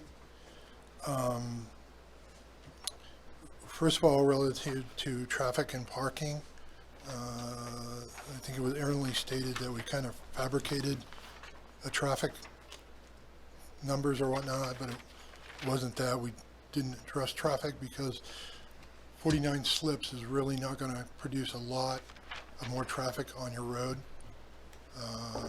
We looked at that very early on. It's going to be 13 trips in a peak hour that doesn't even come close to tripping any threshold relative to the state or town relative to traffic studies. That's 13 peak trips in the worst condition. Relative to the parking, once again, we didn't willy-nilly kind of throw things out there. We went and we sought information from experts on marinas to determine what we should have. Not only that, we have been conservative. We have laid the spaces out to be 10 feet wide, whereas code allows them to be 9 feet. And we've done that for two reasons: to be conservative, and also we're not going to go out there and stripe a bunch of shell rock or gravel areas. But we were more conservative in the use of the area that we have for parking. Technically, we could go in there by DEP, because that is impervious now, and pave it. We could pave it, and it wouldn't be any different than what it is now. And then we could stripe it, and then we could put 9-foot spaces in there. But we don't think that is really necessary.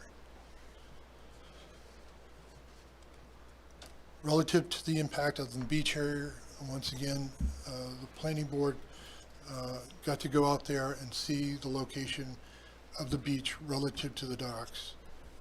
We are not on top of them. Once again, they have certain rights and we have certain rights that are dictated by meeting the setbacks within our respective littoral areas in front of our property. And we have tried to be conservative about what we use for our littoral area in front of our site. Impact on health, kind of a nebulous statement. You know,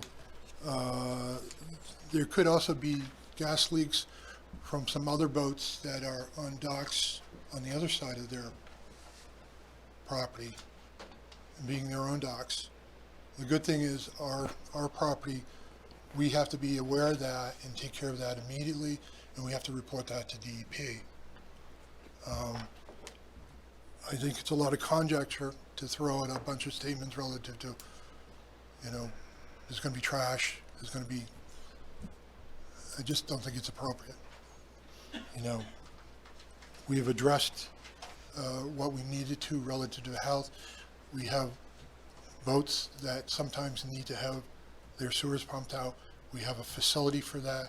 We have a licensed waste hauler for that, and we have a procedure for that in our MSGP permit. Impact from visual impact. I try to give you an idea of what you would be seeing relative to where you're standing on the shoreline opposite the docks or right on the beach. the marina, the dock expansion is not going to obliterate your view of the lake. You're going to be looking at something that is commonly seen on a lake. Boats and docks on lake go together. And the view and what we'll be putting there is going to affect a small part of what you can see in front of you. It won't impact a scenic vista, won't impact the shoreline, won't impact the tree line. And so we believe that this project has met the burden relative to visual impact. It was stated that we have not addressed impact on fisheries and erosion control. I beg to differ. That's why we go to DEP, that's why we address IAW comments. And I don't think there's much more that needs to be said about that. And then the comment that larger than necessary. Well, the interesting thing is this marina and other marinas on Sebago Lake are getting inundated with requests for slips. We even at the site walk had people come up to us after the site walk and inquire about a slip. There are not a lot of slips on Sebago Lake. And once again, this is not a corporation of a couple people who are out there trying to look and make a fast buck. This is a company that is employee owned. It's owned by everybody in the company. And they take pride in the facility up here. They take pride in the one in South Portland and the other 3 facilities that they manage and run. You kind of say it's their baby, you know? So we aren't trying to make it any larger than necessary. We could actually, by the submerged land lease rules, go out to the next channel, which there is no channel in front of us, or halfway across the lake. And there's another criteria. We could go out further than we are seeking today, but we are not. We're going based upon what we think is appropriate.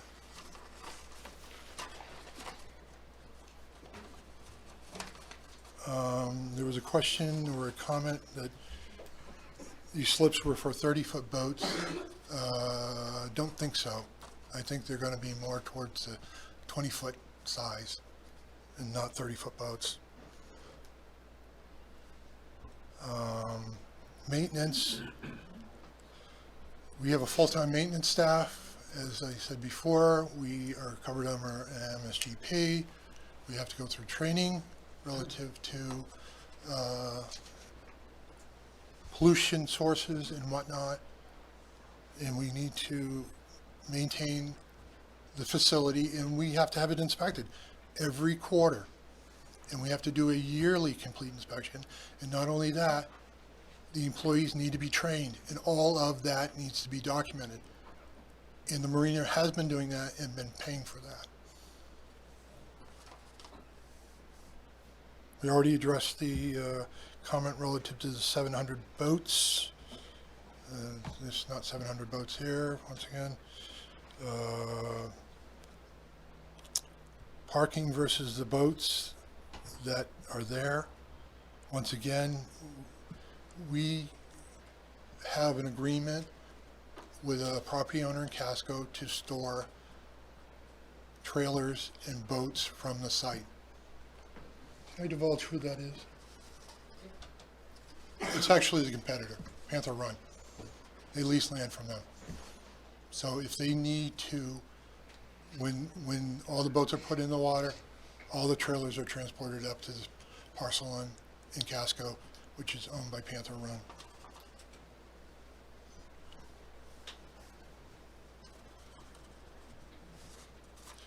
Not much more to say. Once again, we will be putting a conservation mix so that the disturbed area through the trees revegetates in a natural sense. And we talked quite a bit about parking and the design. Once again, we don't want to pave it. We don't want to go to 9-foot spaces.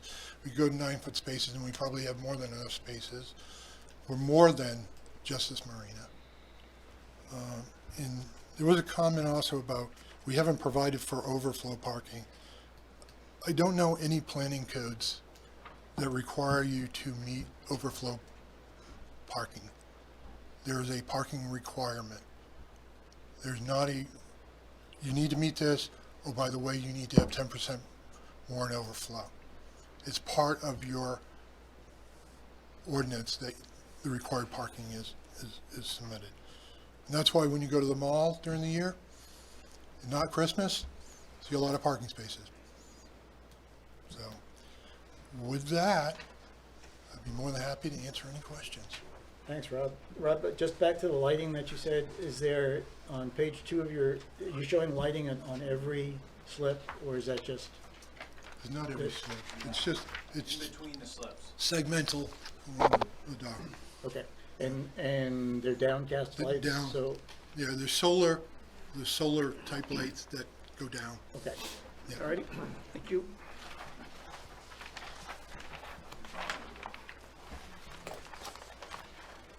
Go ahead, Mike, you ready? I am ready. Go ahead.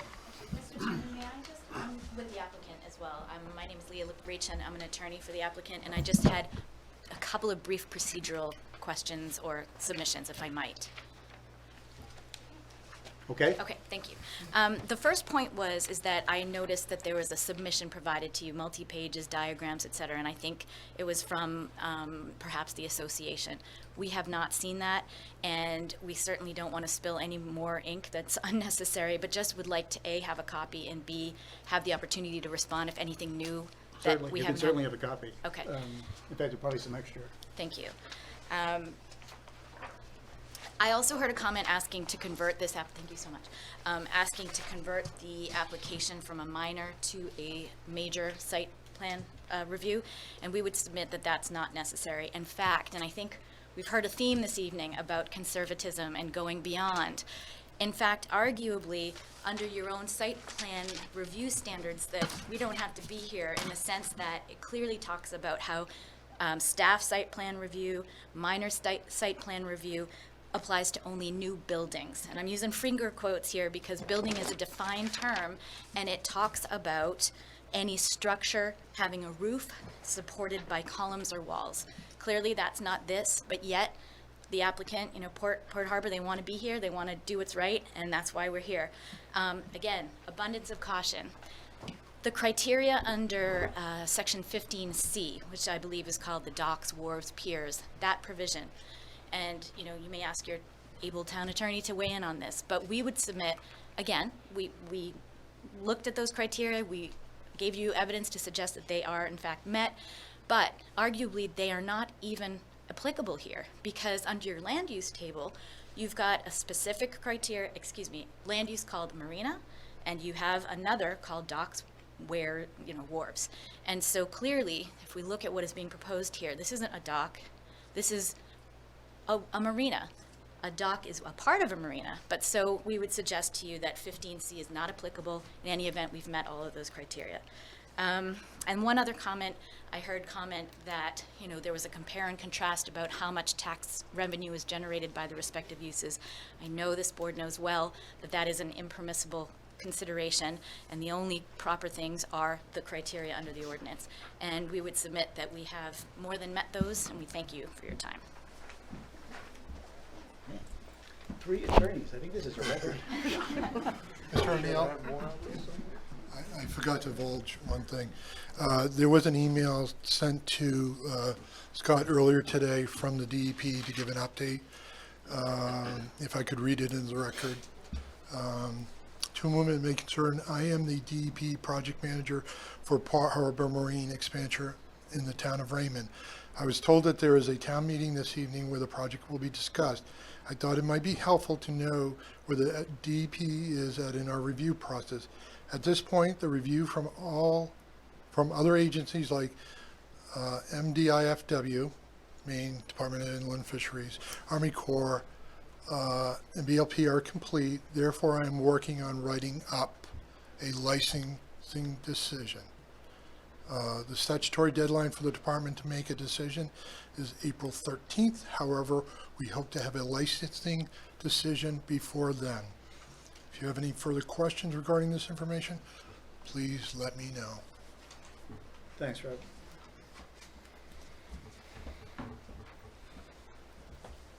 Questions? Mike, did you never got? Thanks.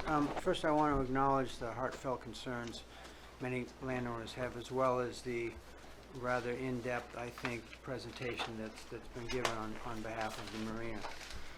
One of the concerns I have is our ordinance 15C under shoreline zoning. 3, the location shall not interfere with existing developed or natural beach areas. And so some information has been presented about needing a permit for a swim area, but I'm curious what exactly, under the state code, what is a swim area? I'm sort of thinking it's probably formalized with roped off areas and that sort of thing. Even without that, I'm not sure there's any authorization that would require the removal of the float. And so I looked at it as best I could, and I figured it's within about 50 or 60 feet from the end of the slips. And I have deep concerns about safety with, I know I've done some swimming in my day, and maybe you go out at night or maybe you don't, but you don't stay on either side of the float. So I'm real concerned about safety there. Additionally, I just have a few other items. Regarding parking, does the marina have some inkling of percent of parking in the past on really busy weekends like Memorial Weekend or July 4th? If you do, I'd love to hear that. Regarding pollution and that sort of thing, I understand, and I think it's quite impressive that there's so much oversight, and every quarter sort of things are looked at. But in terms of pollution and that kind of thing, and what the staff is doing, and staff's getting good training. But it's one thing to be trained, and it's one thing to have staff well supervised. So at a prior meeting, I think we learned that teenagers are hired. Well, there's good teenagers and there's ones that aren't so careful.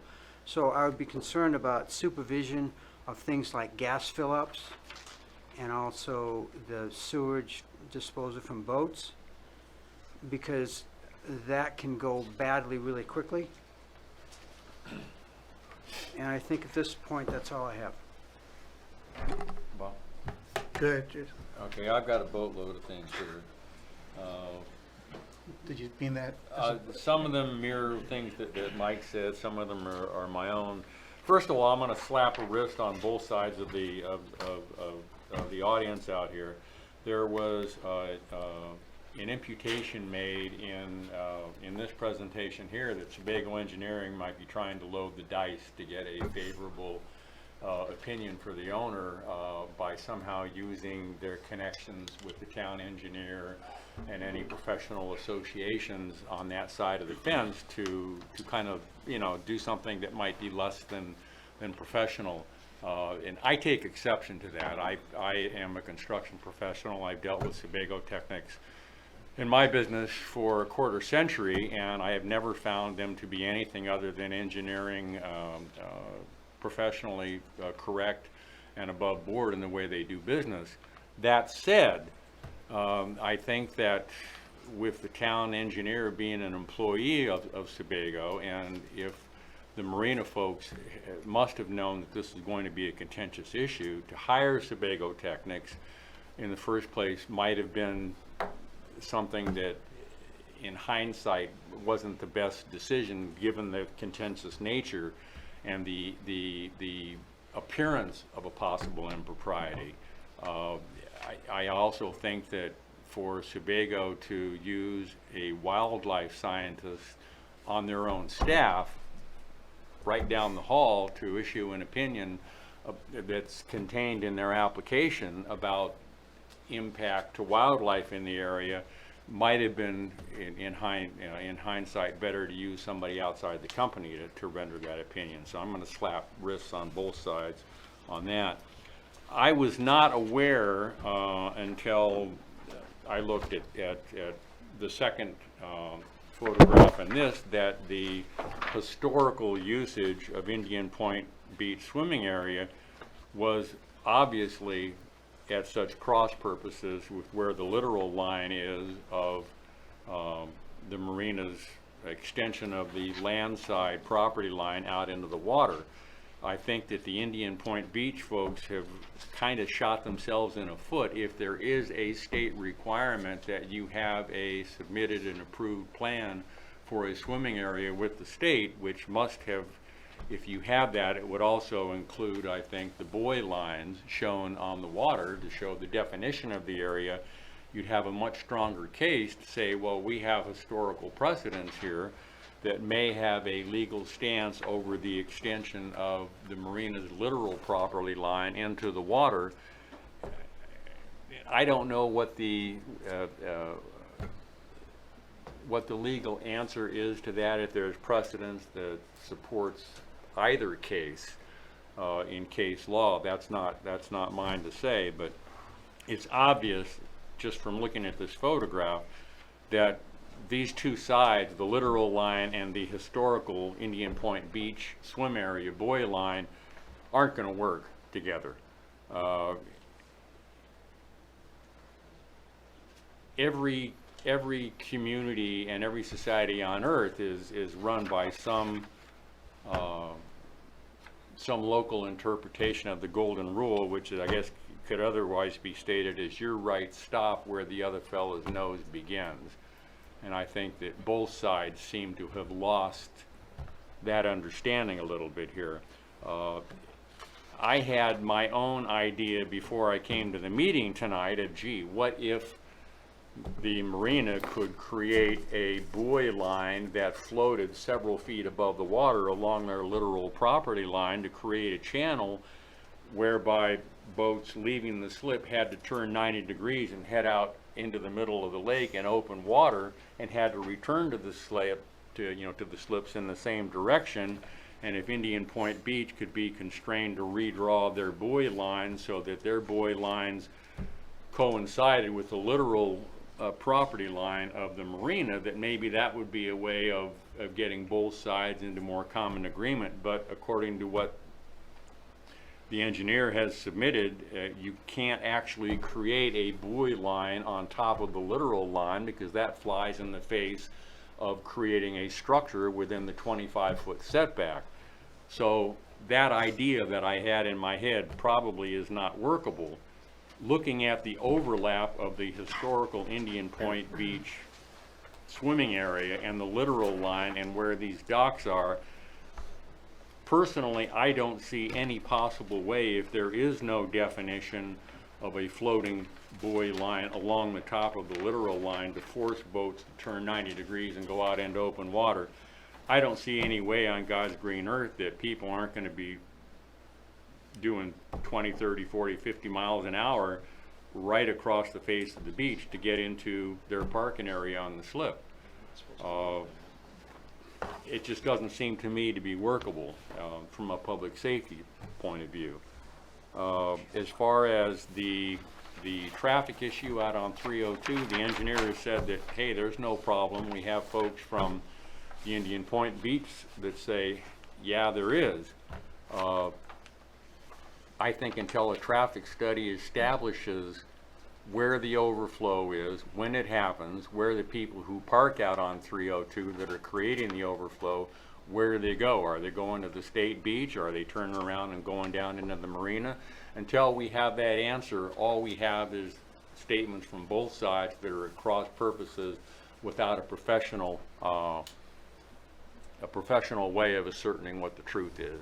And I disagree, Rob, that a traffic study is not going to be of any use here. I think that's the only way we're going to come to any kind of a conclusion on that one.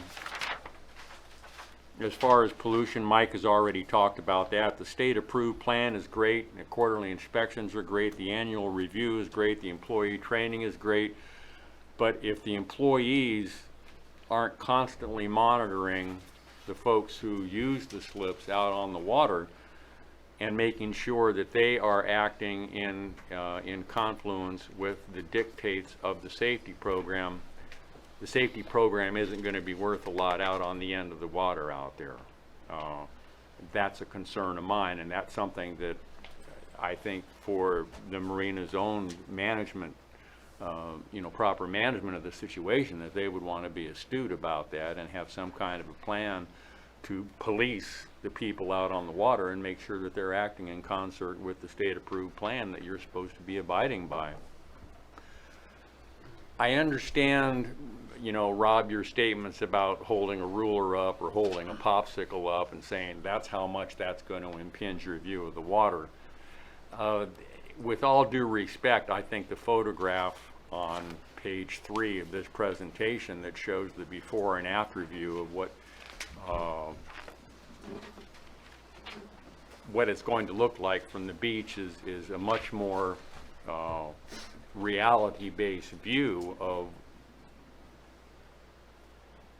what's going to happen to the view from the beach.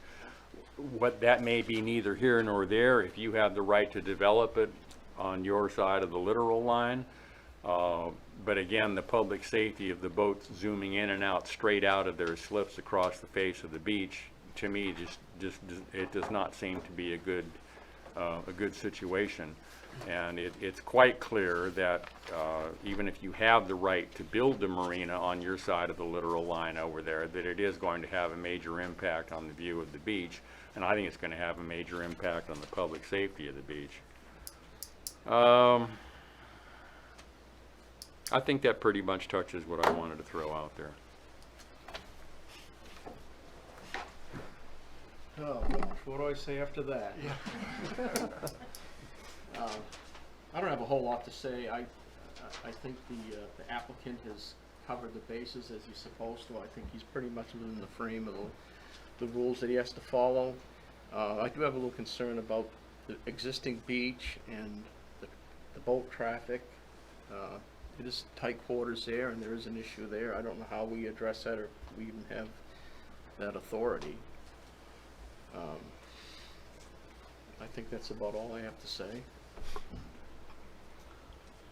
Well, I stated earlier about my concern with the parking configuration, and that's really all that I have. I agree, though, that it's going to be detrimental to the people using the beach to see that, but I mean, I don't believe we have any reason to be able to address that. Kevin? Yeah, I had quite a few things, but they've mostly been addressed. But the traffic study is definitely a must in my mind too. That you can't. Every place is different, and to apply. Traffic study or parking study? Both. I mean, combined to see what's because that you get both of those together. To say California or something like that, that's just a totally different universe than what it. Even a different lake or pond in the state of Maine is a different universe. This is here, and we need to know what's happening on 302 and what the parking capabilities are, I think, before I could vote for it. They definitely met all the technical requirements, done a great job on that, other than the traffic in my mind. And one of the things I guess we can't address, which I think we should be able to, is the safety of having that many boats in such a small area, especially near a beach like that. I guess from a legal standpoint, is there anything that we can do about that, or? About the swim area? Well, the swim area, yeah, but so- it's concentrating so many boats in such a small area. Well, I was going to when you were finished, but since you asked, I did look up that section of the statute, just so you have some information. So this is Title 12, Section 1900. And a developed swim area is an area delineated by line buoys in accordance with the aids to navigation system. A qualified entity, and this is important, is a camping area, recreational camp, or governmental entity or governmentally sponsored group. And then it's saying a person may not establish or maintain a swim line or develop swim area without a permit. Then the only entities that can actually receive a permit for a swim area are the qualified entities. So you can only maintain and create a swim area if you are a camp or a governmental entity, and then you need to get a permit. But otherwise, under this, you can't even create or maintain a swim area. I know you're looking at a statute, it might not address it in there, but a designated swim area doesn't, in my mind, preclude people from going out swimming. Oh, yeah, I'm just telling you what Right, the, no, the- I'm I just, I'm informing sort you what the of, I'm statute sort of said, asking. yeah, So, yeah. along with that concept is the float.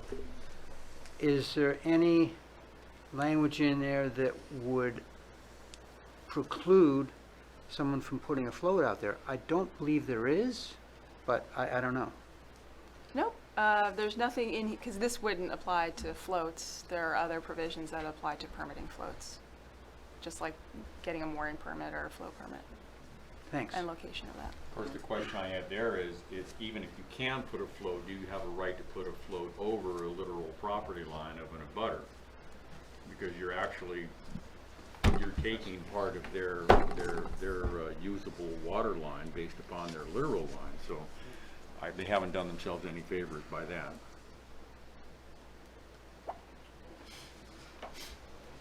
Also had the same concerns over, the gassing, who's going to monitor the gassing of the boats and the sewage disposal. In my mind, I think a good video surveillance system would help with that. Just even knowing that you're being monitored helps with that. So that, that might be something you want to consider. Can I ask this question? Am I correct in that you guys would be precluded from building a float line along the top of your literal line to define a channel that boats leaving the slip had to turn 90 degrees? You simply cannot do that by the definition of a structure? Correct. You cannot put a structure within that 25 feet on either side. And so that you don't impede anybody's rights relative to access and whatnot. That's unfortunate, because that would solve the problem. Well, I will So- add, do you mind if I add to that? Under the submerged lands program, you can go beyond the 25 feet if you have the consent of your neighbor. And is a structure defined as something that's permanent or a structure that can be Well, it taken would be out? seasonal if they took it Yeah. down, It's and just put a it up and season. down every year. So, Any impediment to Any impediment. navigation. Okay. So if it's a rope line, if it's a buoy, if it's a mooring, those are all considered structures and impediments to navigation. Relative to the comment relative to the swim areas in location and boats zooming in at 30 miles an hour, the boating regulations for the state of Maine define an area that's 200 feet from the shoreline. And that is called the water safety zone. And in the water safety zone, a craft is not supposed to be propelled quicker or faster than necessary just to navigate it forward. And once again, our thing is basically totally within the 200-foot water safety zone. So we shouldn't be seeing that occurring. well, your point's well taken, but, the speed limit on the turnpike is thus and such, and everybody drives 15 miles or 20 miles over it, so I understand your point, but in the real world, people they'll be zooming in and out.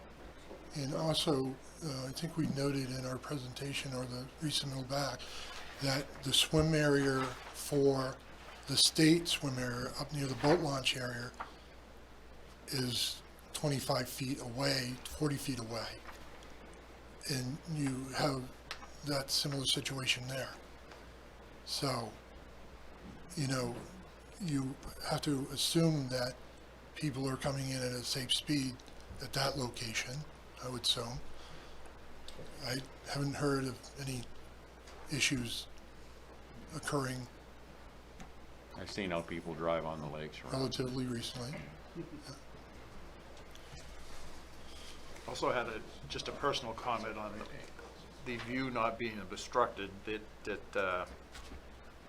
when you look out and you see something, just because you can see something beyond it doesn't mean that the view is not obstructed. Your eye immediately just seeing the big thing that's just sitting right in front of you. So I think you do more to hurt your case by saying the view is not obstructed. I mean, technically you can see a certain percent of something, but that doesn't mean your view is not obstructed. It didn't say that the view was instructed. I told you the view, the part of your view you're I walked seeing. on the beach, and the second I walked out on that beach in that site walk, it was immediately, it's obstructed. There's just no question. Once again, when you're looking at views from the standpoint of impacts, you're looking at something that doesn't belong in that atmosphere. Something Well, that's that's totally your opinion. That's a complete, And you know, that's not objective, that's very subjective.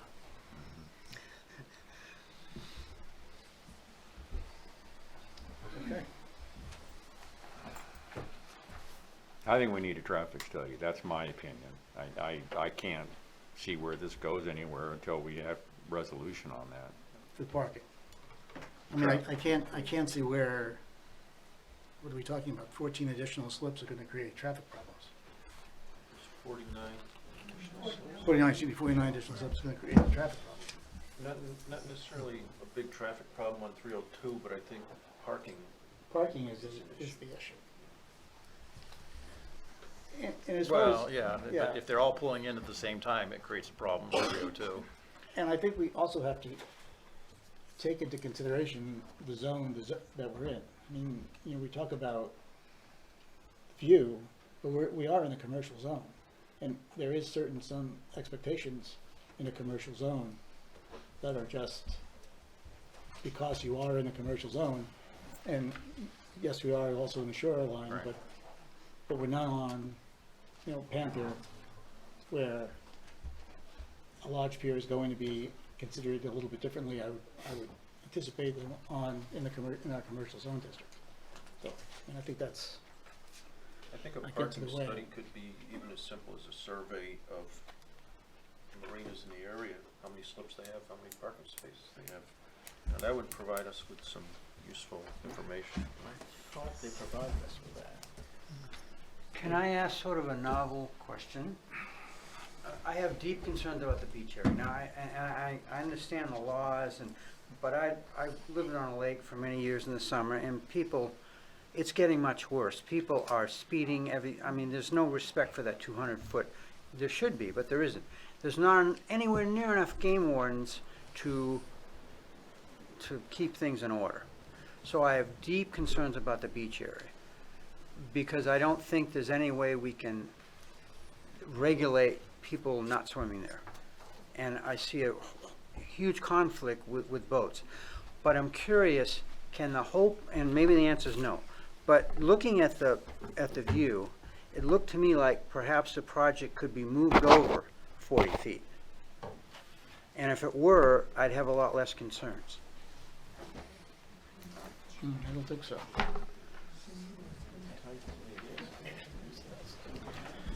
All right. Am I allowed to ask a question? Not really, but go ahead. I'm sorry, I just wanted to ask, I mean, Indian Point was originally a campground. Should go to the podium. Are we? Yeah. Oh. You need to get the I'm sorry, I'm sorry. Yeah, just state your name All and right. your name. Cindy Center, owner of a property on Indian Point, and also a client of Port Harbor.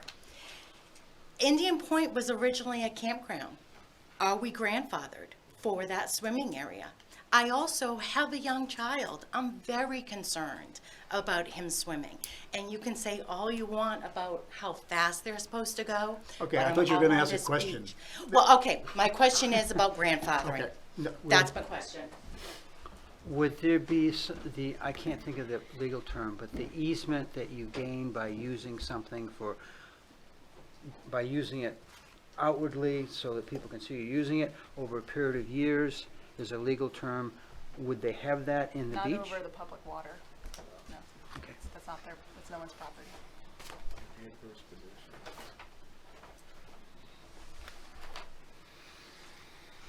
Okay, so if I could summarize here, the board, we are, the board is, I guess, expressing some concern over if we are looking outward, I don't have my northwest here, but to the left side, those pier, I mean, the only boats I think that we're thinking of are going to be zooming in here. Rob, could you come to the podium for me? I'm sorry. Yes, sir. So the boat slips that are the closest, that stick out towards the Indian Point area, I think those are the boats that we would be concerned with as far as the safety goes, as far as speeding in. Is that correct? Am I interpreting comments correctly? Okay. And we still have an issue with parking. Is that correct? Now, is the issue with accepting the .06 for the wet slips, or is the issue the .02 for the dry slips You know, on the parking? on the parking? I think it's just, it's overall complete parking. I mean, it seems to me marinas get There's no slammed. standard. So we're being asked to apply something for which there's no standard, for which there's no traffic engineering study to back up what has been proposed by the engineer that is standardless. Right. Right. So, so are we talking about a summer study? Because we're not going to get anything else. Is that what? Can I make a I think comment? that's what you What's need that? Go back to is what the Ed seasonal. was talking about, in terms of looking at other marinas. I thought Rob had covered that. Well, yeah, let's not solve it yet. Is that, I just want to get, 'Cause the owner has no records of overflow and people and the number of coming in and going. He said himself, I have no records of that. So how are you going to substantiate what the reality is if you don't have a study? Which for me is why I inquired about really hugely busy weekends like July 4th. I would think you'd have some idea of what percent of parking was used up. We've never had a problem. Well, help me understand though, does that mean you had 20% left over, 50% left over? well, Will, you can help us out? We, All right, go ahead. So your standards, Article 9, minimum standards, C, off-street parking. So item I says, for any structure or use not specifically enumerated above, the reviewing authority shall determine the number of off-street parking spaces required to accommodate customers, patrons, and employees based on a parking analysis submitted by the applicant. So, obviously the question becomes, what is a parking analysis? So, what they've submitted could be considered a parking analysis, I guess. It doesn't say parking study. I think there's, Well, what does that terminology mean? so I think what this is saying is, so this follows where you have, if you have an institution, it's one space for each 4 beds, it's the standards, Right. but you can't come up with a number for everything. So there is this catch-all where this board has the ability to determine the number of required spaces for this particular use pursuant to an analysis. If you are presented an analysis which does not allow you to come up with a number because you don't feel like you have enough information, you have the ability to ask for that analysis that's been provided to be substantial and to provide some more information so you can make the decision you're supposed to make under the standard. Okay, thank you. So you're up on your parking. Yes. I thought that Rob had given us some information regarding what other marinas had experienced in terms of parking and automobile circulation and that sort of thing.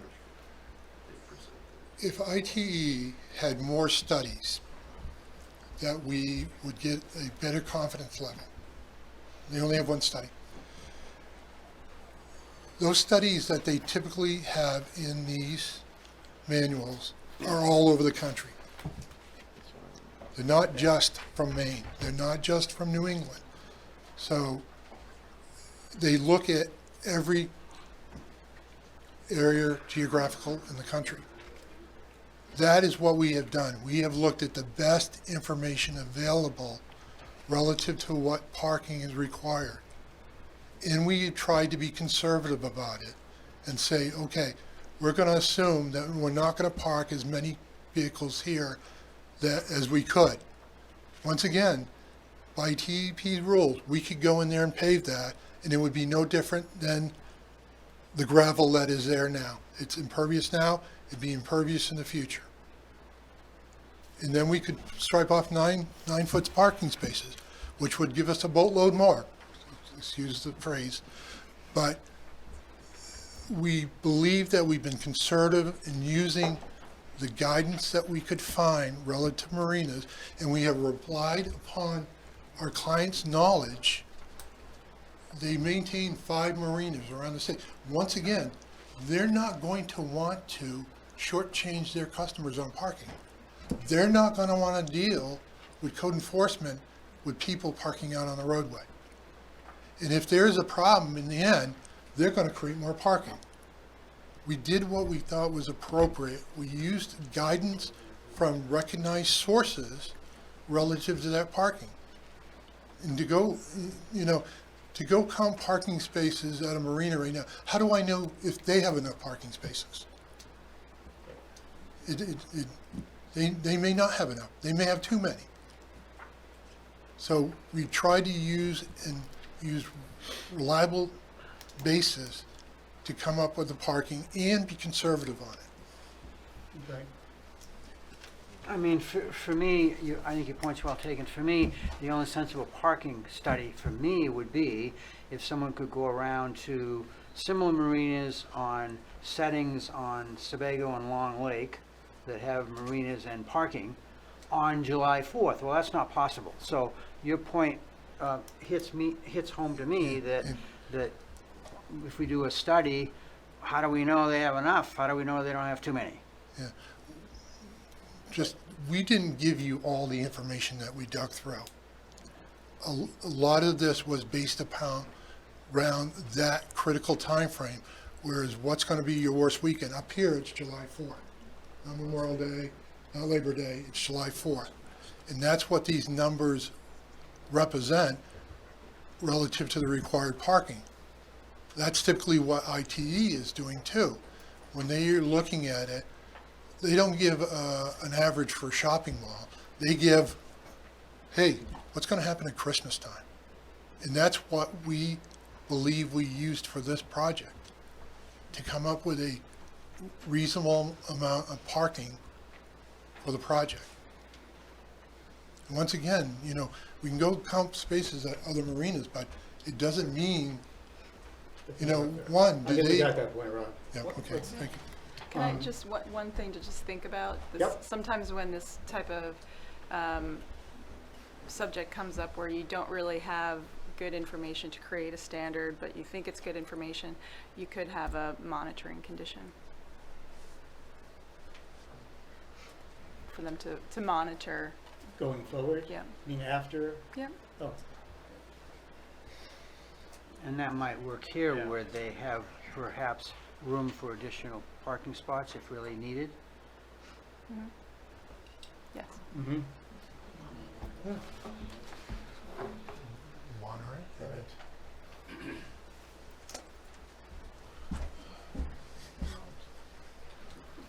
We'd be more than welcoming of a condition that the project is monitored after construction, and that if there is a deficiency in parking, that we create more parking. Okay.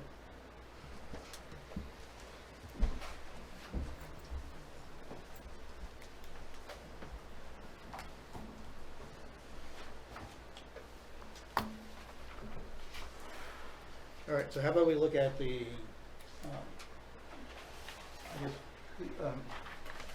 Mike, to start with your concern of the slips. I think, as Bruce pointed out, the Indian Point Beach roping off of the swim area, right, impedes upon where the slips are going to be, right? It crosses over the line, right? So, I mean, if we were to take, if that shifts, right, if that whole beach shift switches, we're only talking about those outboard for boats that have the possibility of going speeding by, because there's going to be ropes there. Boats and ropes don't go well. I'm sorry, say again? Well, if we take a look at this picture, Yep. right, and the yellow line here being a roped off beach area, roped off swim area, right? That's obviously going to have to shift. Right? It's going to have to move this way because it crosses over their line as it is now. Right, so I mean, it goes. Well, that's if in fact it's freshly roped off. I mean, Well, okay, but it would have to be roped off. who's gonna, Well, it's their beach area. That's what they do I know, now. but- That's what they do now is they rope it off. but what if they don't? Well, what if they don't? Yeah, I mean, who's gonna enforce that? That they rope off their beach area? Yeah. Well, I think they would want to rope, I mean, they would do it now, why would they not want to do it Well- in the future? And that's probably true. And especially if there's a marina next door. So I think I see your point, is that if that area is roped off, then hopefully, The boats are not going to go through a roped off area. well, they're not gonna go through it if they see it, and they should see it during daytime. Sure. So I think it would be the unusual situation, maybe at night, and I think that goes beyond reasonable care. Right. So, but it would be really nice if we could get some sort of markers in along that line. Out. So, Rob, if you were to come up, and if you were on your green line there, yeah, way at the end, I mean, we can, you're not putting in the structure, but you can put in a buoy or two that would, Channel marker, yeah. right? Yeah. That, and the directions are that the boats have to come in on the other We side. can petition the state to put in channel markers anywhere. Yeah, or we could put in, correct, we could do that. Yeah, that's one exception. Yeah, we can do that. Okay. Can you put in multiple channel markers? Yep, down the line. We can contact the state and they'll allow that, yeah. And of course, we can instruct the boat owners that that's what that's for. Yep. Yeah. Well, and most boat owners will stay inside the channel. The channel markers have a color, which Right. means you gotta be on one side or the other. And if you like your propeller, you're gonna be on the right side. Okay. Yeah, we can do that. All right, so we can do that. So that should take care of the concern on the speeding boats, I think so, yeah. right? Is that, okay. All right. Can I get the board's just general feeling on the other areas that have been addressed a couple of times here now? Let's hold off on section 16, but on the Article 10, Section E, which is the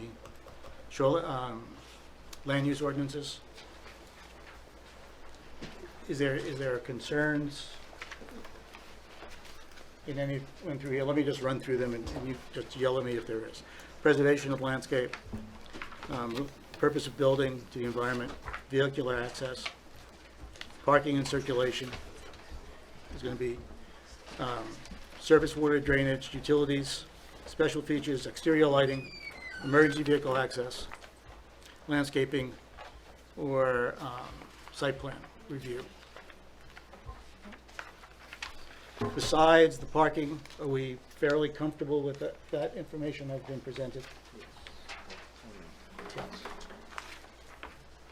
How about you guys down there? Okay, so it's parking still. Let's hold off on parking. If we go to Section 15 for the shoreline zoning land use ordinance, we run through those. Lot standards and setbacks, right, principal or accessory structures are not applicable. The piers, docks, and wharfs, The campground's not applicable, campsite's not applicable, commercial, industrial use is not applicable. Parking area is once again up.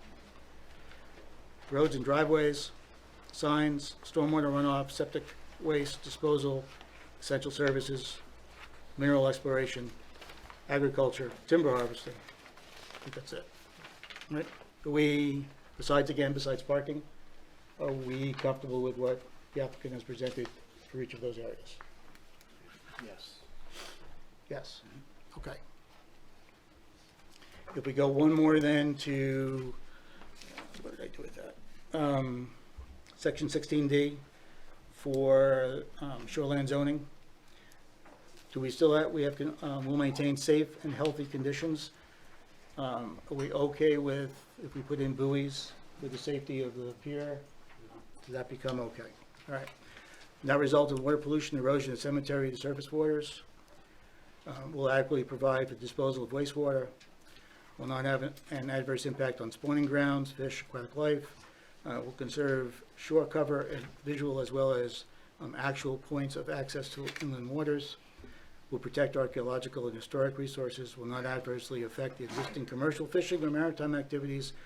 Will avoid problems associated with the floodplain development and is in conformance with the provisions of Section 15, which we looked at. Are we okay with those? Yes. I don't think I am in total, so. Which you are not with safe and healthful conditions? The wildlife habitat, I'm concerned if there's any nesting loons in, around the beach area. Okay. And then regarding number 5, will conserve shore cover and visual as well as actual points of access. I'm not sure the visual in there is really referring to normally what we think of as view, but I guess I'd like some clarification. Mary, what do you think? I mean, the language there seems to be talking specifically about points of access to inland waters, i.e. like inlets and that sort of thing. But do you think that the visual really is broader and referring to views in general? So generally, these types of standards and the standards that DEP applies are talking about public viewpoints. So if you have a place where the public will go to view the inland water, then that is something that should be preserved. It generally doesn't apply to every private property owner's own view.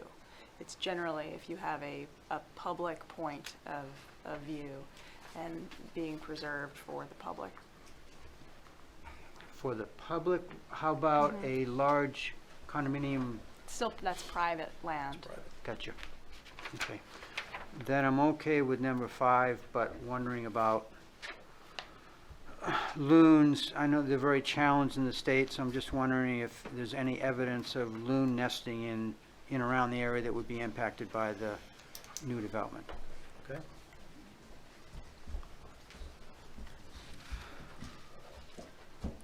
Once again, the project has been vetted by the Maine Department of Inland Fisheries and Wildlife, and that's one of the specific things that they look at, whether there are nesting areas, and if you go to their website, they have certain areas shown where there might be deer wintering areas or inland shore bird areas, wading habitats, inland waterfowl locations, and they look at all of that as part of their review, and nothing came back on that. Thanks.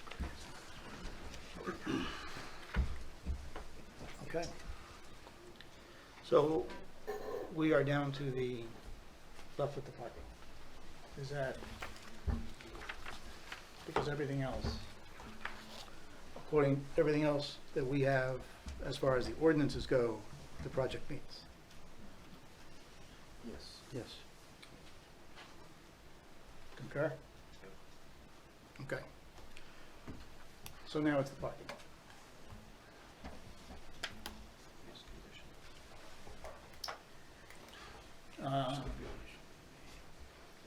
Yes. Right.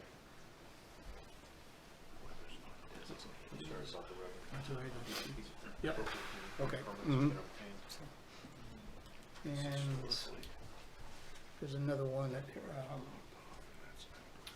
Will has it, we have to put, the verbiage in the back at Sunset Clause. I think he's got it on there.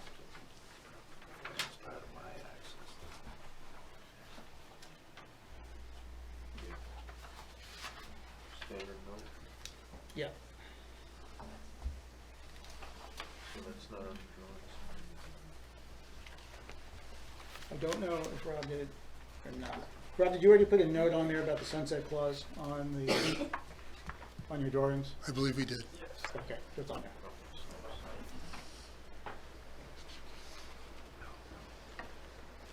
All right. So the monitor of the parking, to monitor parking, if it becomes an issue, what happens, Barry? If it becomes an issue, we find more sites, more parking? They would create more, Well- they offer to create more. They have to be able to, I think they come back to you with the results of their monitoring. And if it turns out there are not enough parking spaces for the use, they either need to be able to demonstrate that they can create more parking under the ordinance, or they need to eliminate some slips. Or they need to eliminate slips? And who, Typically that, and again, correct me if I'm wrong, Mary, but typically that's you would specify that that's for a season or a year? Yeah, you'll have to, or- right, I mean, specify the monitoring period and specify what will happen if, in the event that, then this. okay. And so what would trigger that? I mean, would some sort of complaint or observation from a citizen be enough to trigger that? No, they're going to, you would ask them for, one suggestion I would have, so you don't have to do it right now, is that you could have them draft a monitoring plan Right. Okay. and then bring it back to you. And that monitoring plan will have what they propose they're going to do this summer, or this summer and next summer, if you want 2 summers, depending on the length. And then you can review the plan, and the plan then will be attached to the approval. Okay. Yes, Rob? We will propose to monitor every weekend and holiday. Those are going to be the times that you're going to see the greatest parking. And we will record those numbers and report those to the town on a monthly basis. During season, yeah, during the season, okay. Starting in May and ending in November. Because after November. Okay, so the last thing is we have not, well, we have in the past, but we have not recently, the last year or so, gave final approval until after the DEP has, permit has been issued. So I don't see any reason for changing that. Unless, I want to speak for the board, but just to see what they are going to come back and say. Okay. And along with what Mary said, I think that probably getting that formal monitoring, what you intend to do, Yep. put in writing, will take time anyway. Yep. So that's, And we'll also address the channel. and address the channel markers. What else we need? Yeah, that's it. Is that acceptable to everybody? So we will, I guess formally, we'll move the project back to the table, and we'll, if we're still meeting in public meetings come April, we will, and. We'll be here. We'll be here. So do I have a motion to put the, put Harbor Marine project back onto the table? So moved. Is there a second? Second. Any discussion, just before we vote, you're okay with what what the board is expecting? The 3 items that we just discussed. Okay, all right, yep, all those in favor? Anyone opposed? Motion passes, what's the problem? What did we not do, Bruce? Are you just being ornery tonight, or is there something that you? He's taking my place. I just don't think it's a workable project from a public safety or parking issue standpoint.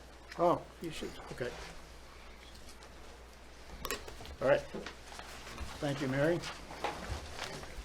Thank you very Thank much. you, for your Will. time. Thanks, Rob.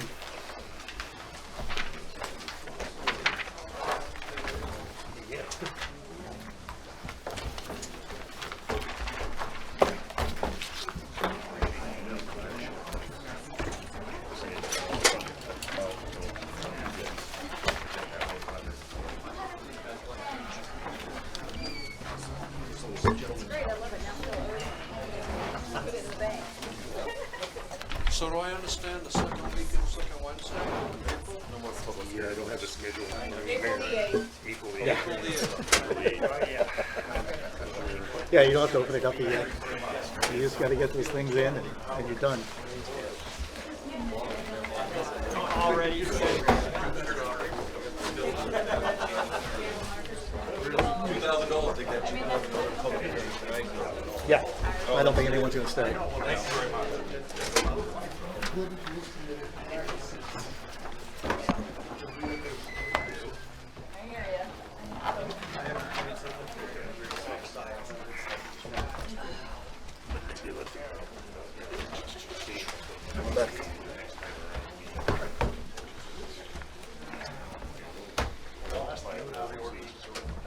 Thanks, Will. Pick an easy one next time, would you? All right, thanks, Will. Thank you again, Larry.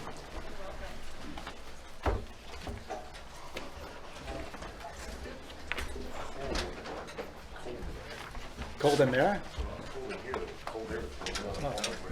Sorry? No. We're kind of, yeah. Change of seats. Trip to the board from. I think that's probably where Kevin is. Well, I'll bring your name tag. Thank you for your call back today. Thank you for your help. Go get him, Tiger.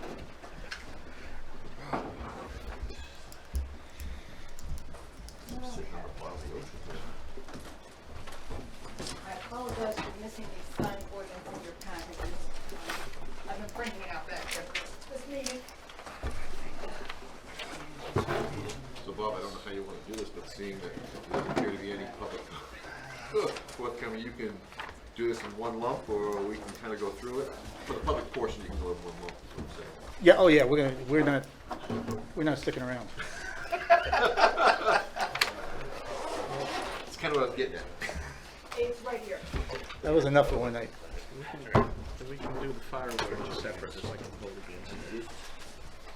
Okay? You want to do them separate? You want to vote No, again? just the one. Just the one? Or, I don't know, we've got a couple, you do have a couple new ones. You've had information on the sign and the business. The business we just got, but that's not really, I mean, that's not us. And You're just in the motion. we're just, right.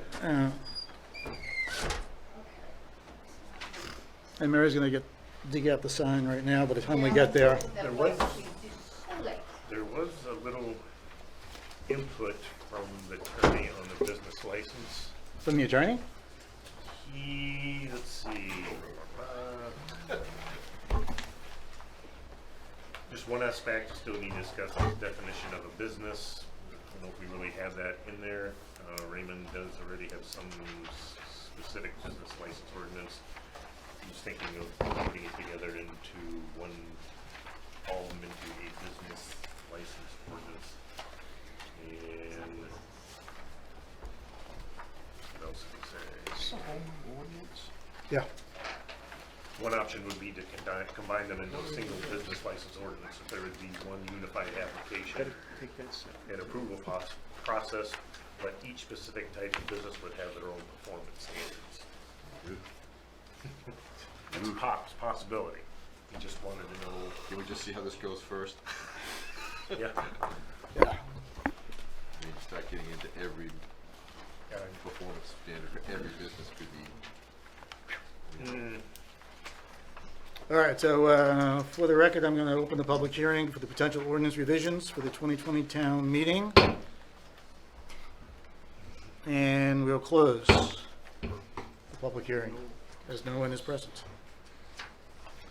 So our, tonight, we will go through, we don't need to go through in detail, we've seen them all, but we do have to vote on each of them. We can, our vote is to send them to the selectmen recommending approval, or just to send them to the selectmen. Obviously, we turn them down. I think they just stay here, right? I don't know. I'm always confused how that goes. They'll go any way, right? They still go. They would go without your Without recommendation. a recommendation. Well, wait a minute, but we can recommend, You can recommend the positive, or you can recommend the negative. oh, okay, all right. that's Either how it way, goes. they're Either going. way, either way they go. They're going. It's just, most likely, they're gonna look for your positive. Yeah, right. All right, so Mary has got this packet for us, and she's got them in order. We've been through them a couple times. Not to drag this out, but I'll just kind of go through this. And the first one is the shoreline zoning, section 16. It's no real change. It's a clarification, basically an administrative change.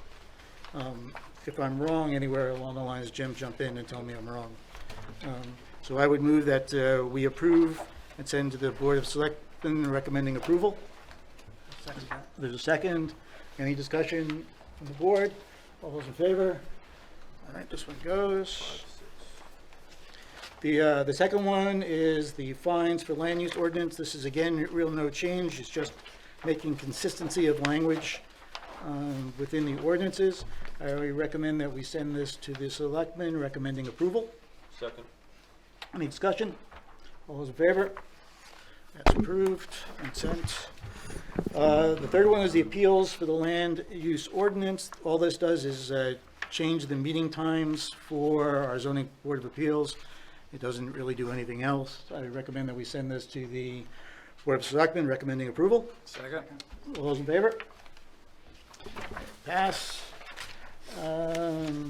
Our third one is the land use ordinance, Article 12. The only thing this does is add definitions to the ordinance. It does not make any significant changes.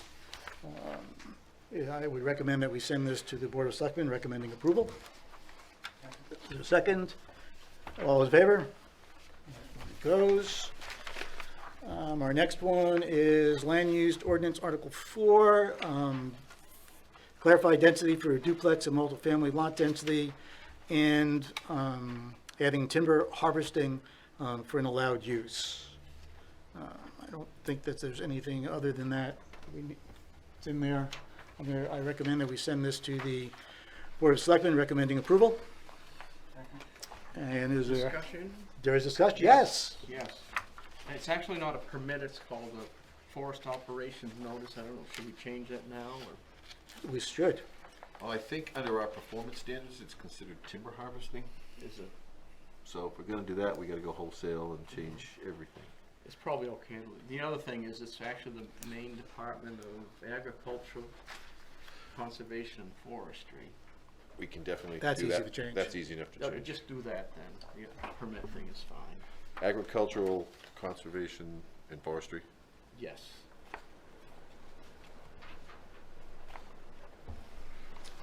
Which one's taking long, this is totally gonna be collated all, so why don't I give you the cover pages? Okay. So I recommend that we send the land use ordinance Article 4 changes to the Board of Selectmen recommending approval. Second. All those in favor?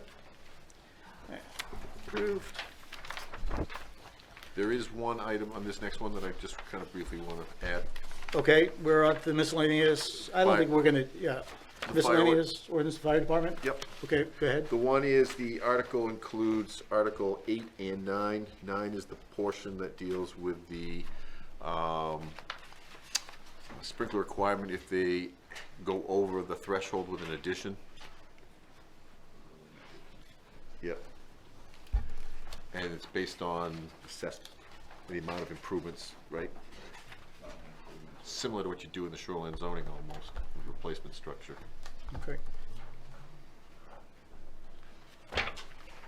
Which one are you on? We are on the fire ordinance. Fire protection ordinance. Okay. It's 9 on our list. You okay? Is there, I move that we send this to the Board of Selectmen recommending approval. Second. And is there a vote? Anyone in favor? And you're opposed. All right. I didn't want Bruce to be alone and oppose this. Darn nice of you. Next is the land use ordinance, Article 13 for open space subdivisions. This is kind of what we've been referring to as the loop road. It gives a path, path for the town. Kinda call it road connectivity. Road connectivity. Yeah. So it's a road connectivity, gives a path for the developer to Interconnect projects, pave the roads, and have the road connected by, and have the option of the town accepting the road at the selectmen's. Right, I mean, ultimately, it's the selectmen's choice, Selectmen's but choice. the board would be in favor. Is there a second? Oh, I didn't say anything. Recommend that we send this to the Board of Selectmen. Second. Recommending approval. There's a second. Any discussion? I think this is the only one that really is out of the, just kind of, all those in favor? The peddler's ordinance, miscellaneous ordinances, 8. Just add the mobile vendor definition, I think, and revise the process for timeline for the license. I think this has, is there any discussion further? I recommend that we send this to the Board of Selectmen recommending approval. Second. Any, all those in favor? Done. If I may interpret this, one point I'd like to say on the peddlers is possessive. And I don't think peddler ordinance should be possessive. It says peddler apostrophe S, or maybe peddler. Oh, peddler, that's plural, you're right. I don't know. Either plural or it's Yeah. singular, but it's not possessive. No question. Good eye there. It's, Right. it should be apostrophe S. Right from It left is field. apostrophe S, but that says it's possessive. Oh, I just followed what was there. I just, No, you're right, Mary, it should be peddler, right? Yes. okay. Okay, you can go back to work now, Mary. Thank you. She's been working all along, including her comments. Oh, we did this one though, didn't we? Did we just send this? Who's keeping notes? Yep. We did, okay. Yeah.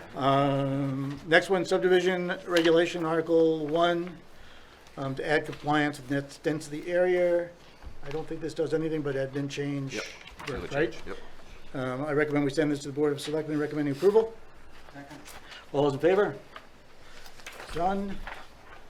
Next is the business license ordinance. This did not come generated from us. It came generated from the town. We really did not work on this at all, but all of this did come from the town attorney, right? Correct.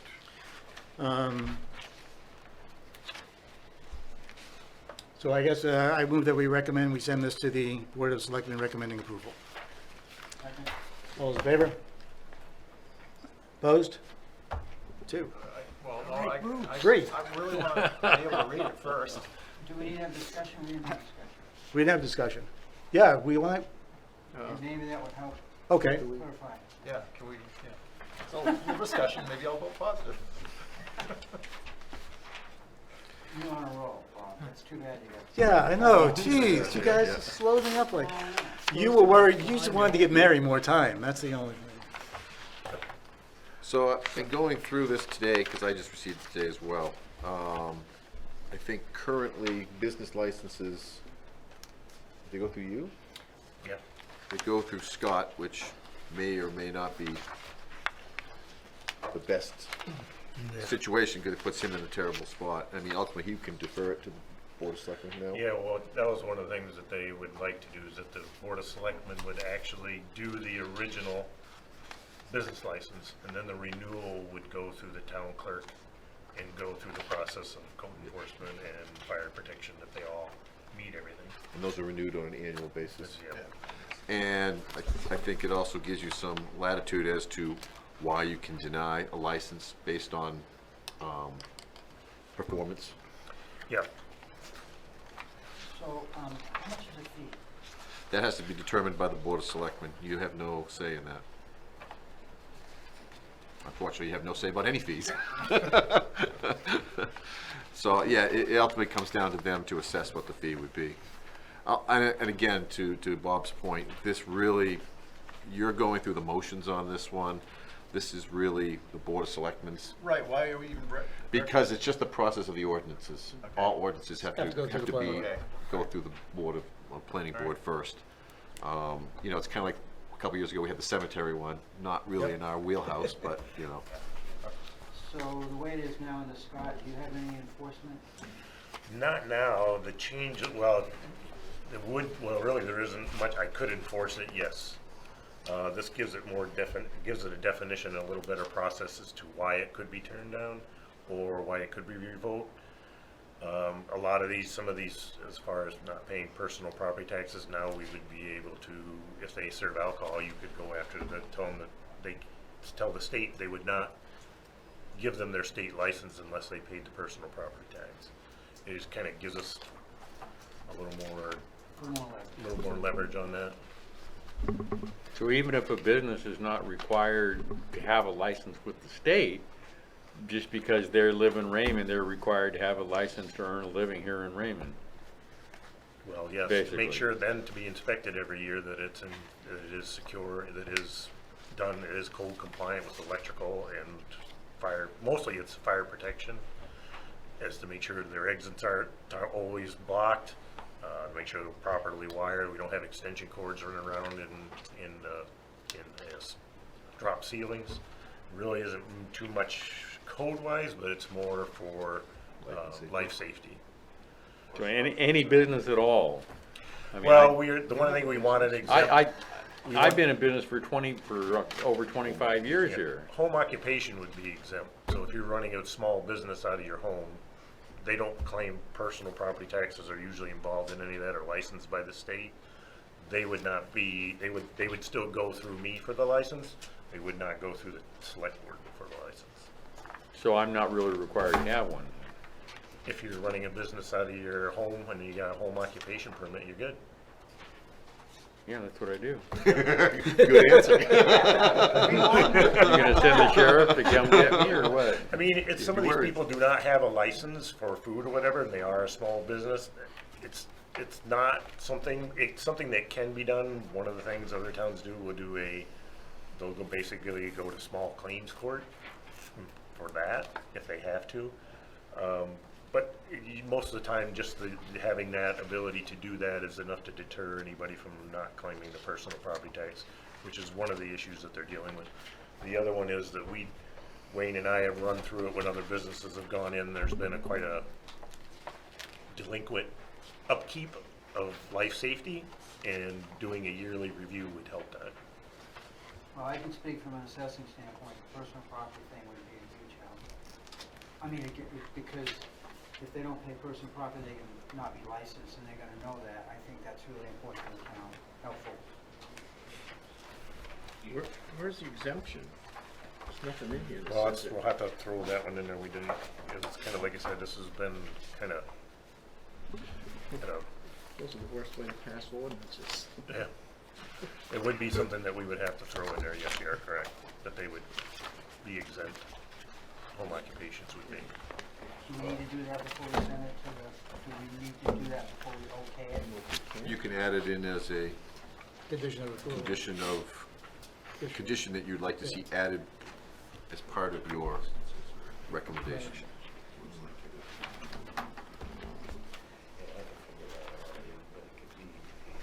Definitely, so everybody that telecommutes would be following up under that pretty much, I would think, because that's a home office if you're telecommuting. Yeah, that's true, that's So true. you gotta definitely put Mhm. something in there. Exempt those people.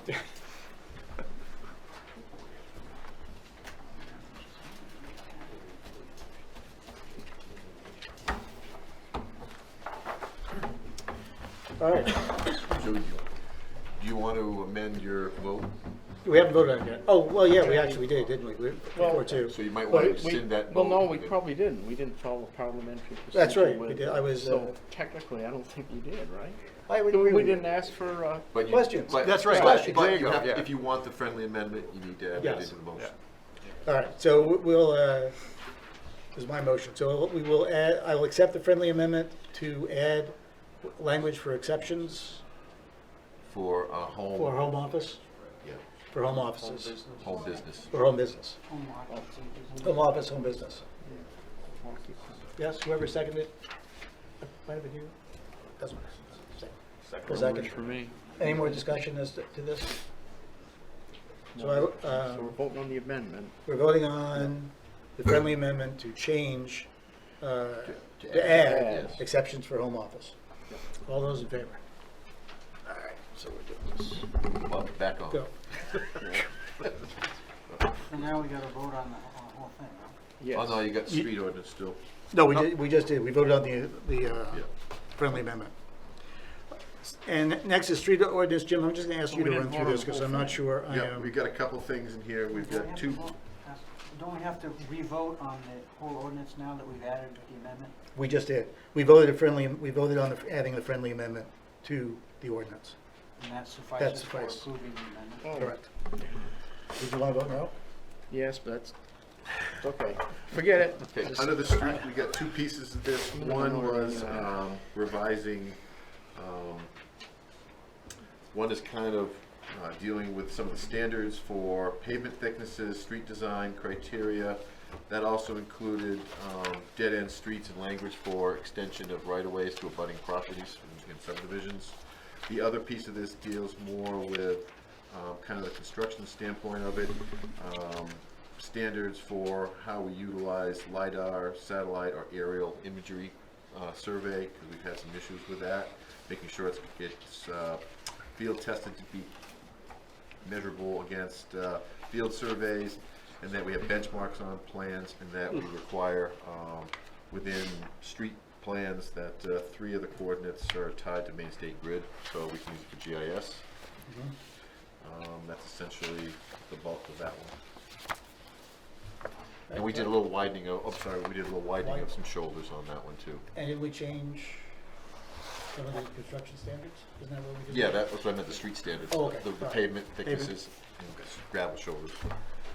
So I move that we send the street ordinance changes to the Board of Selectmen recommending approval. Second.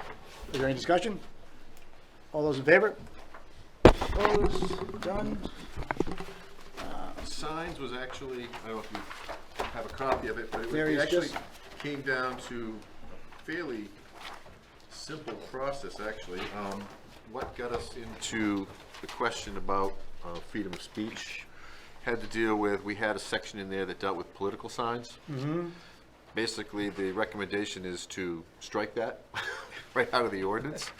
And then it shows up in a couple different places.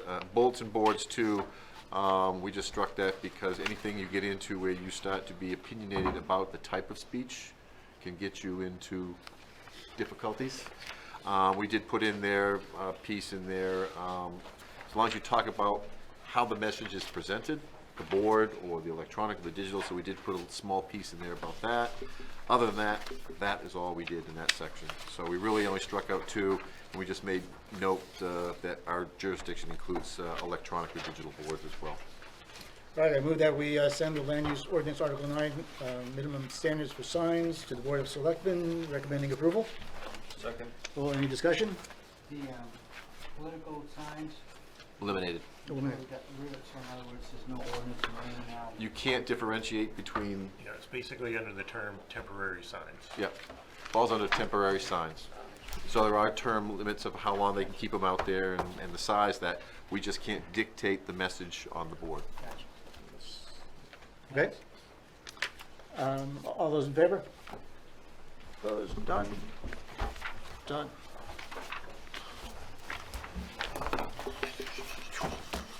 So, We'll bundle those up. Jim, Scott, and Wayne, thank you very much for putting all these, doing this, getting this all together for us this quickly.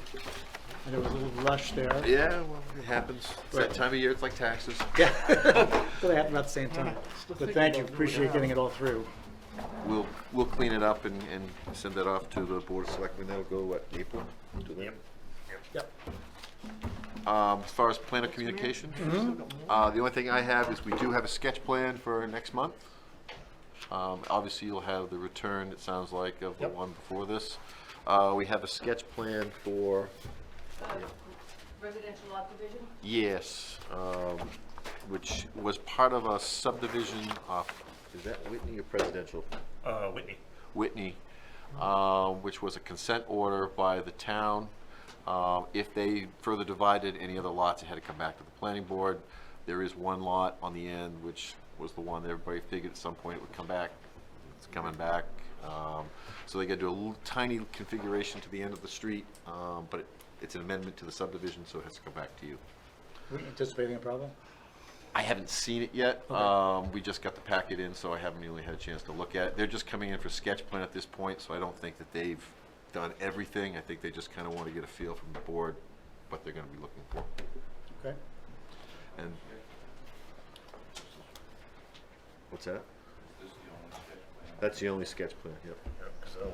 That's just one additional lot, so it should be pretty simple. Don't know what we'll get into with the rest of the subdivision, but it should be fairly simple. I don't think that one that we talked about, he's gonna do anything of that anytime No. soon. And the other one that sounds like it may be coming in the future is Aroma Joe's. Oh, back again? Yeah. Yeah. Does that have to come to the board, or is that? Yeah, it's only been to the board for a sketch plan. Yeah. But didn't we No. give Scott the authority to?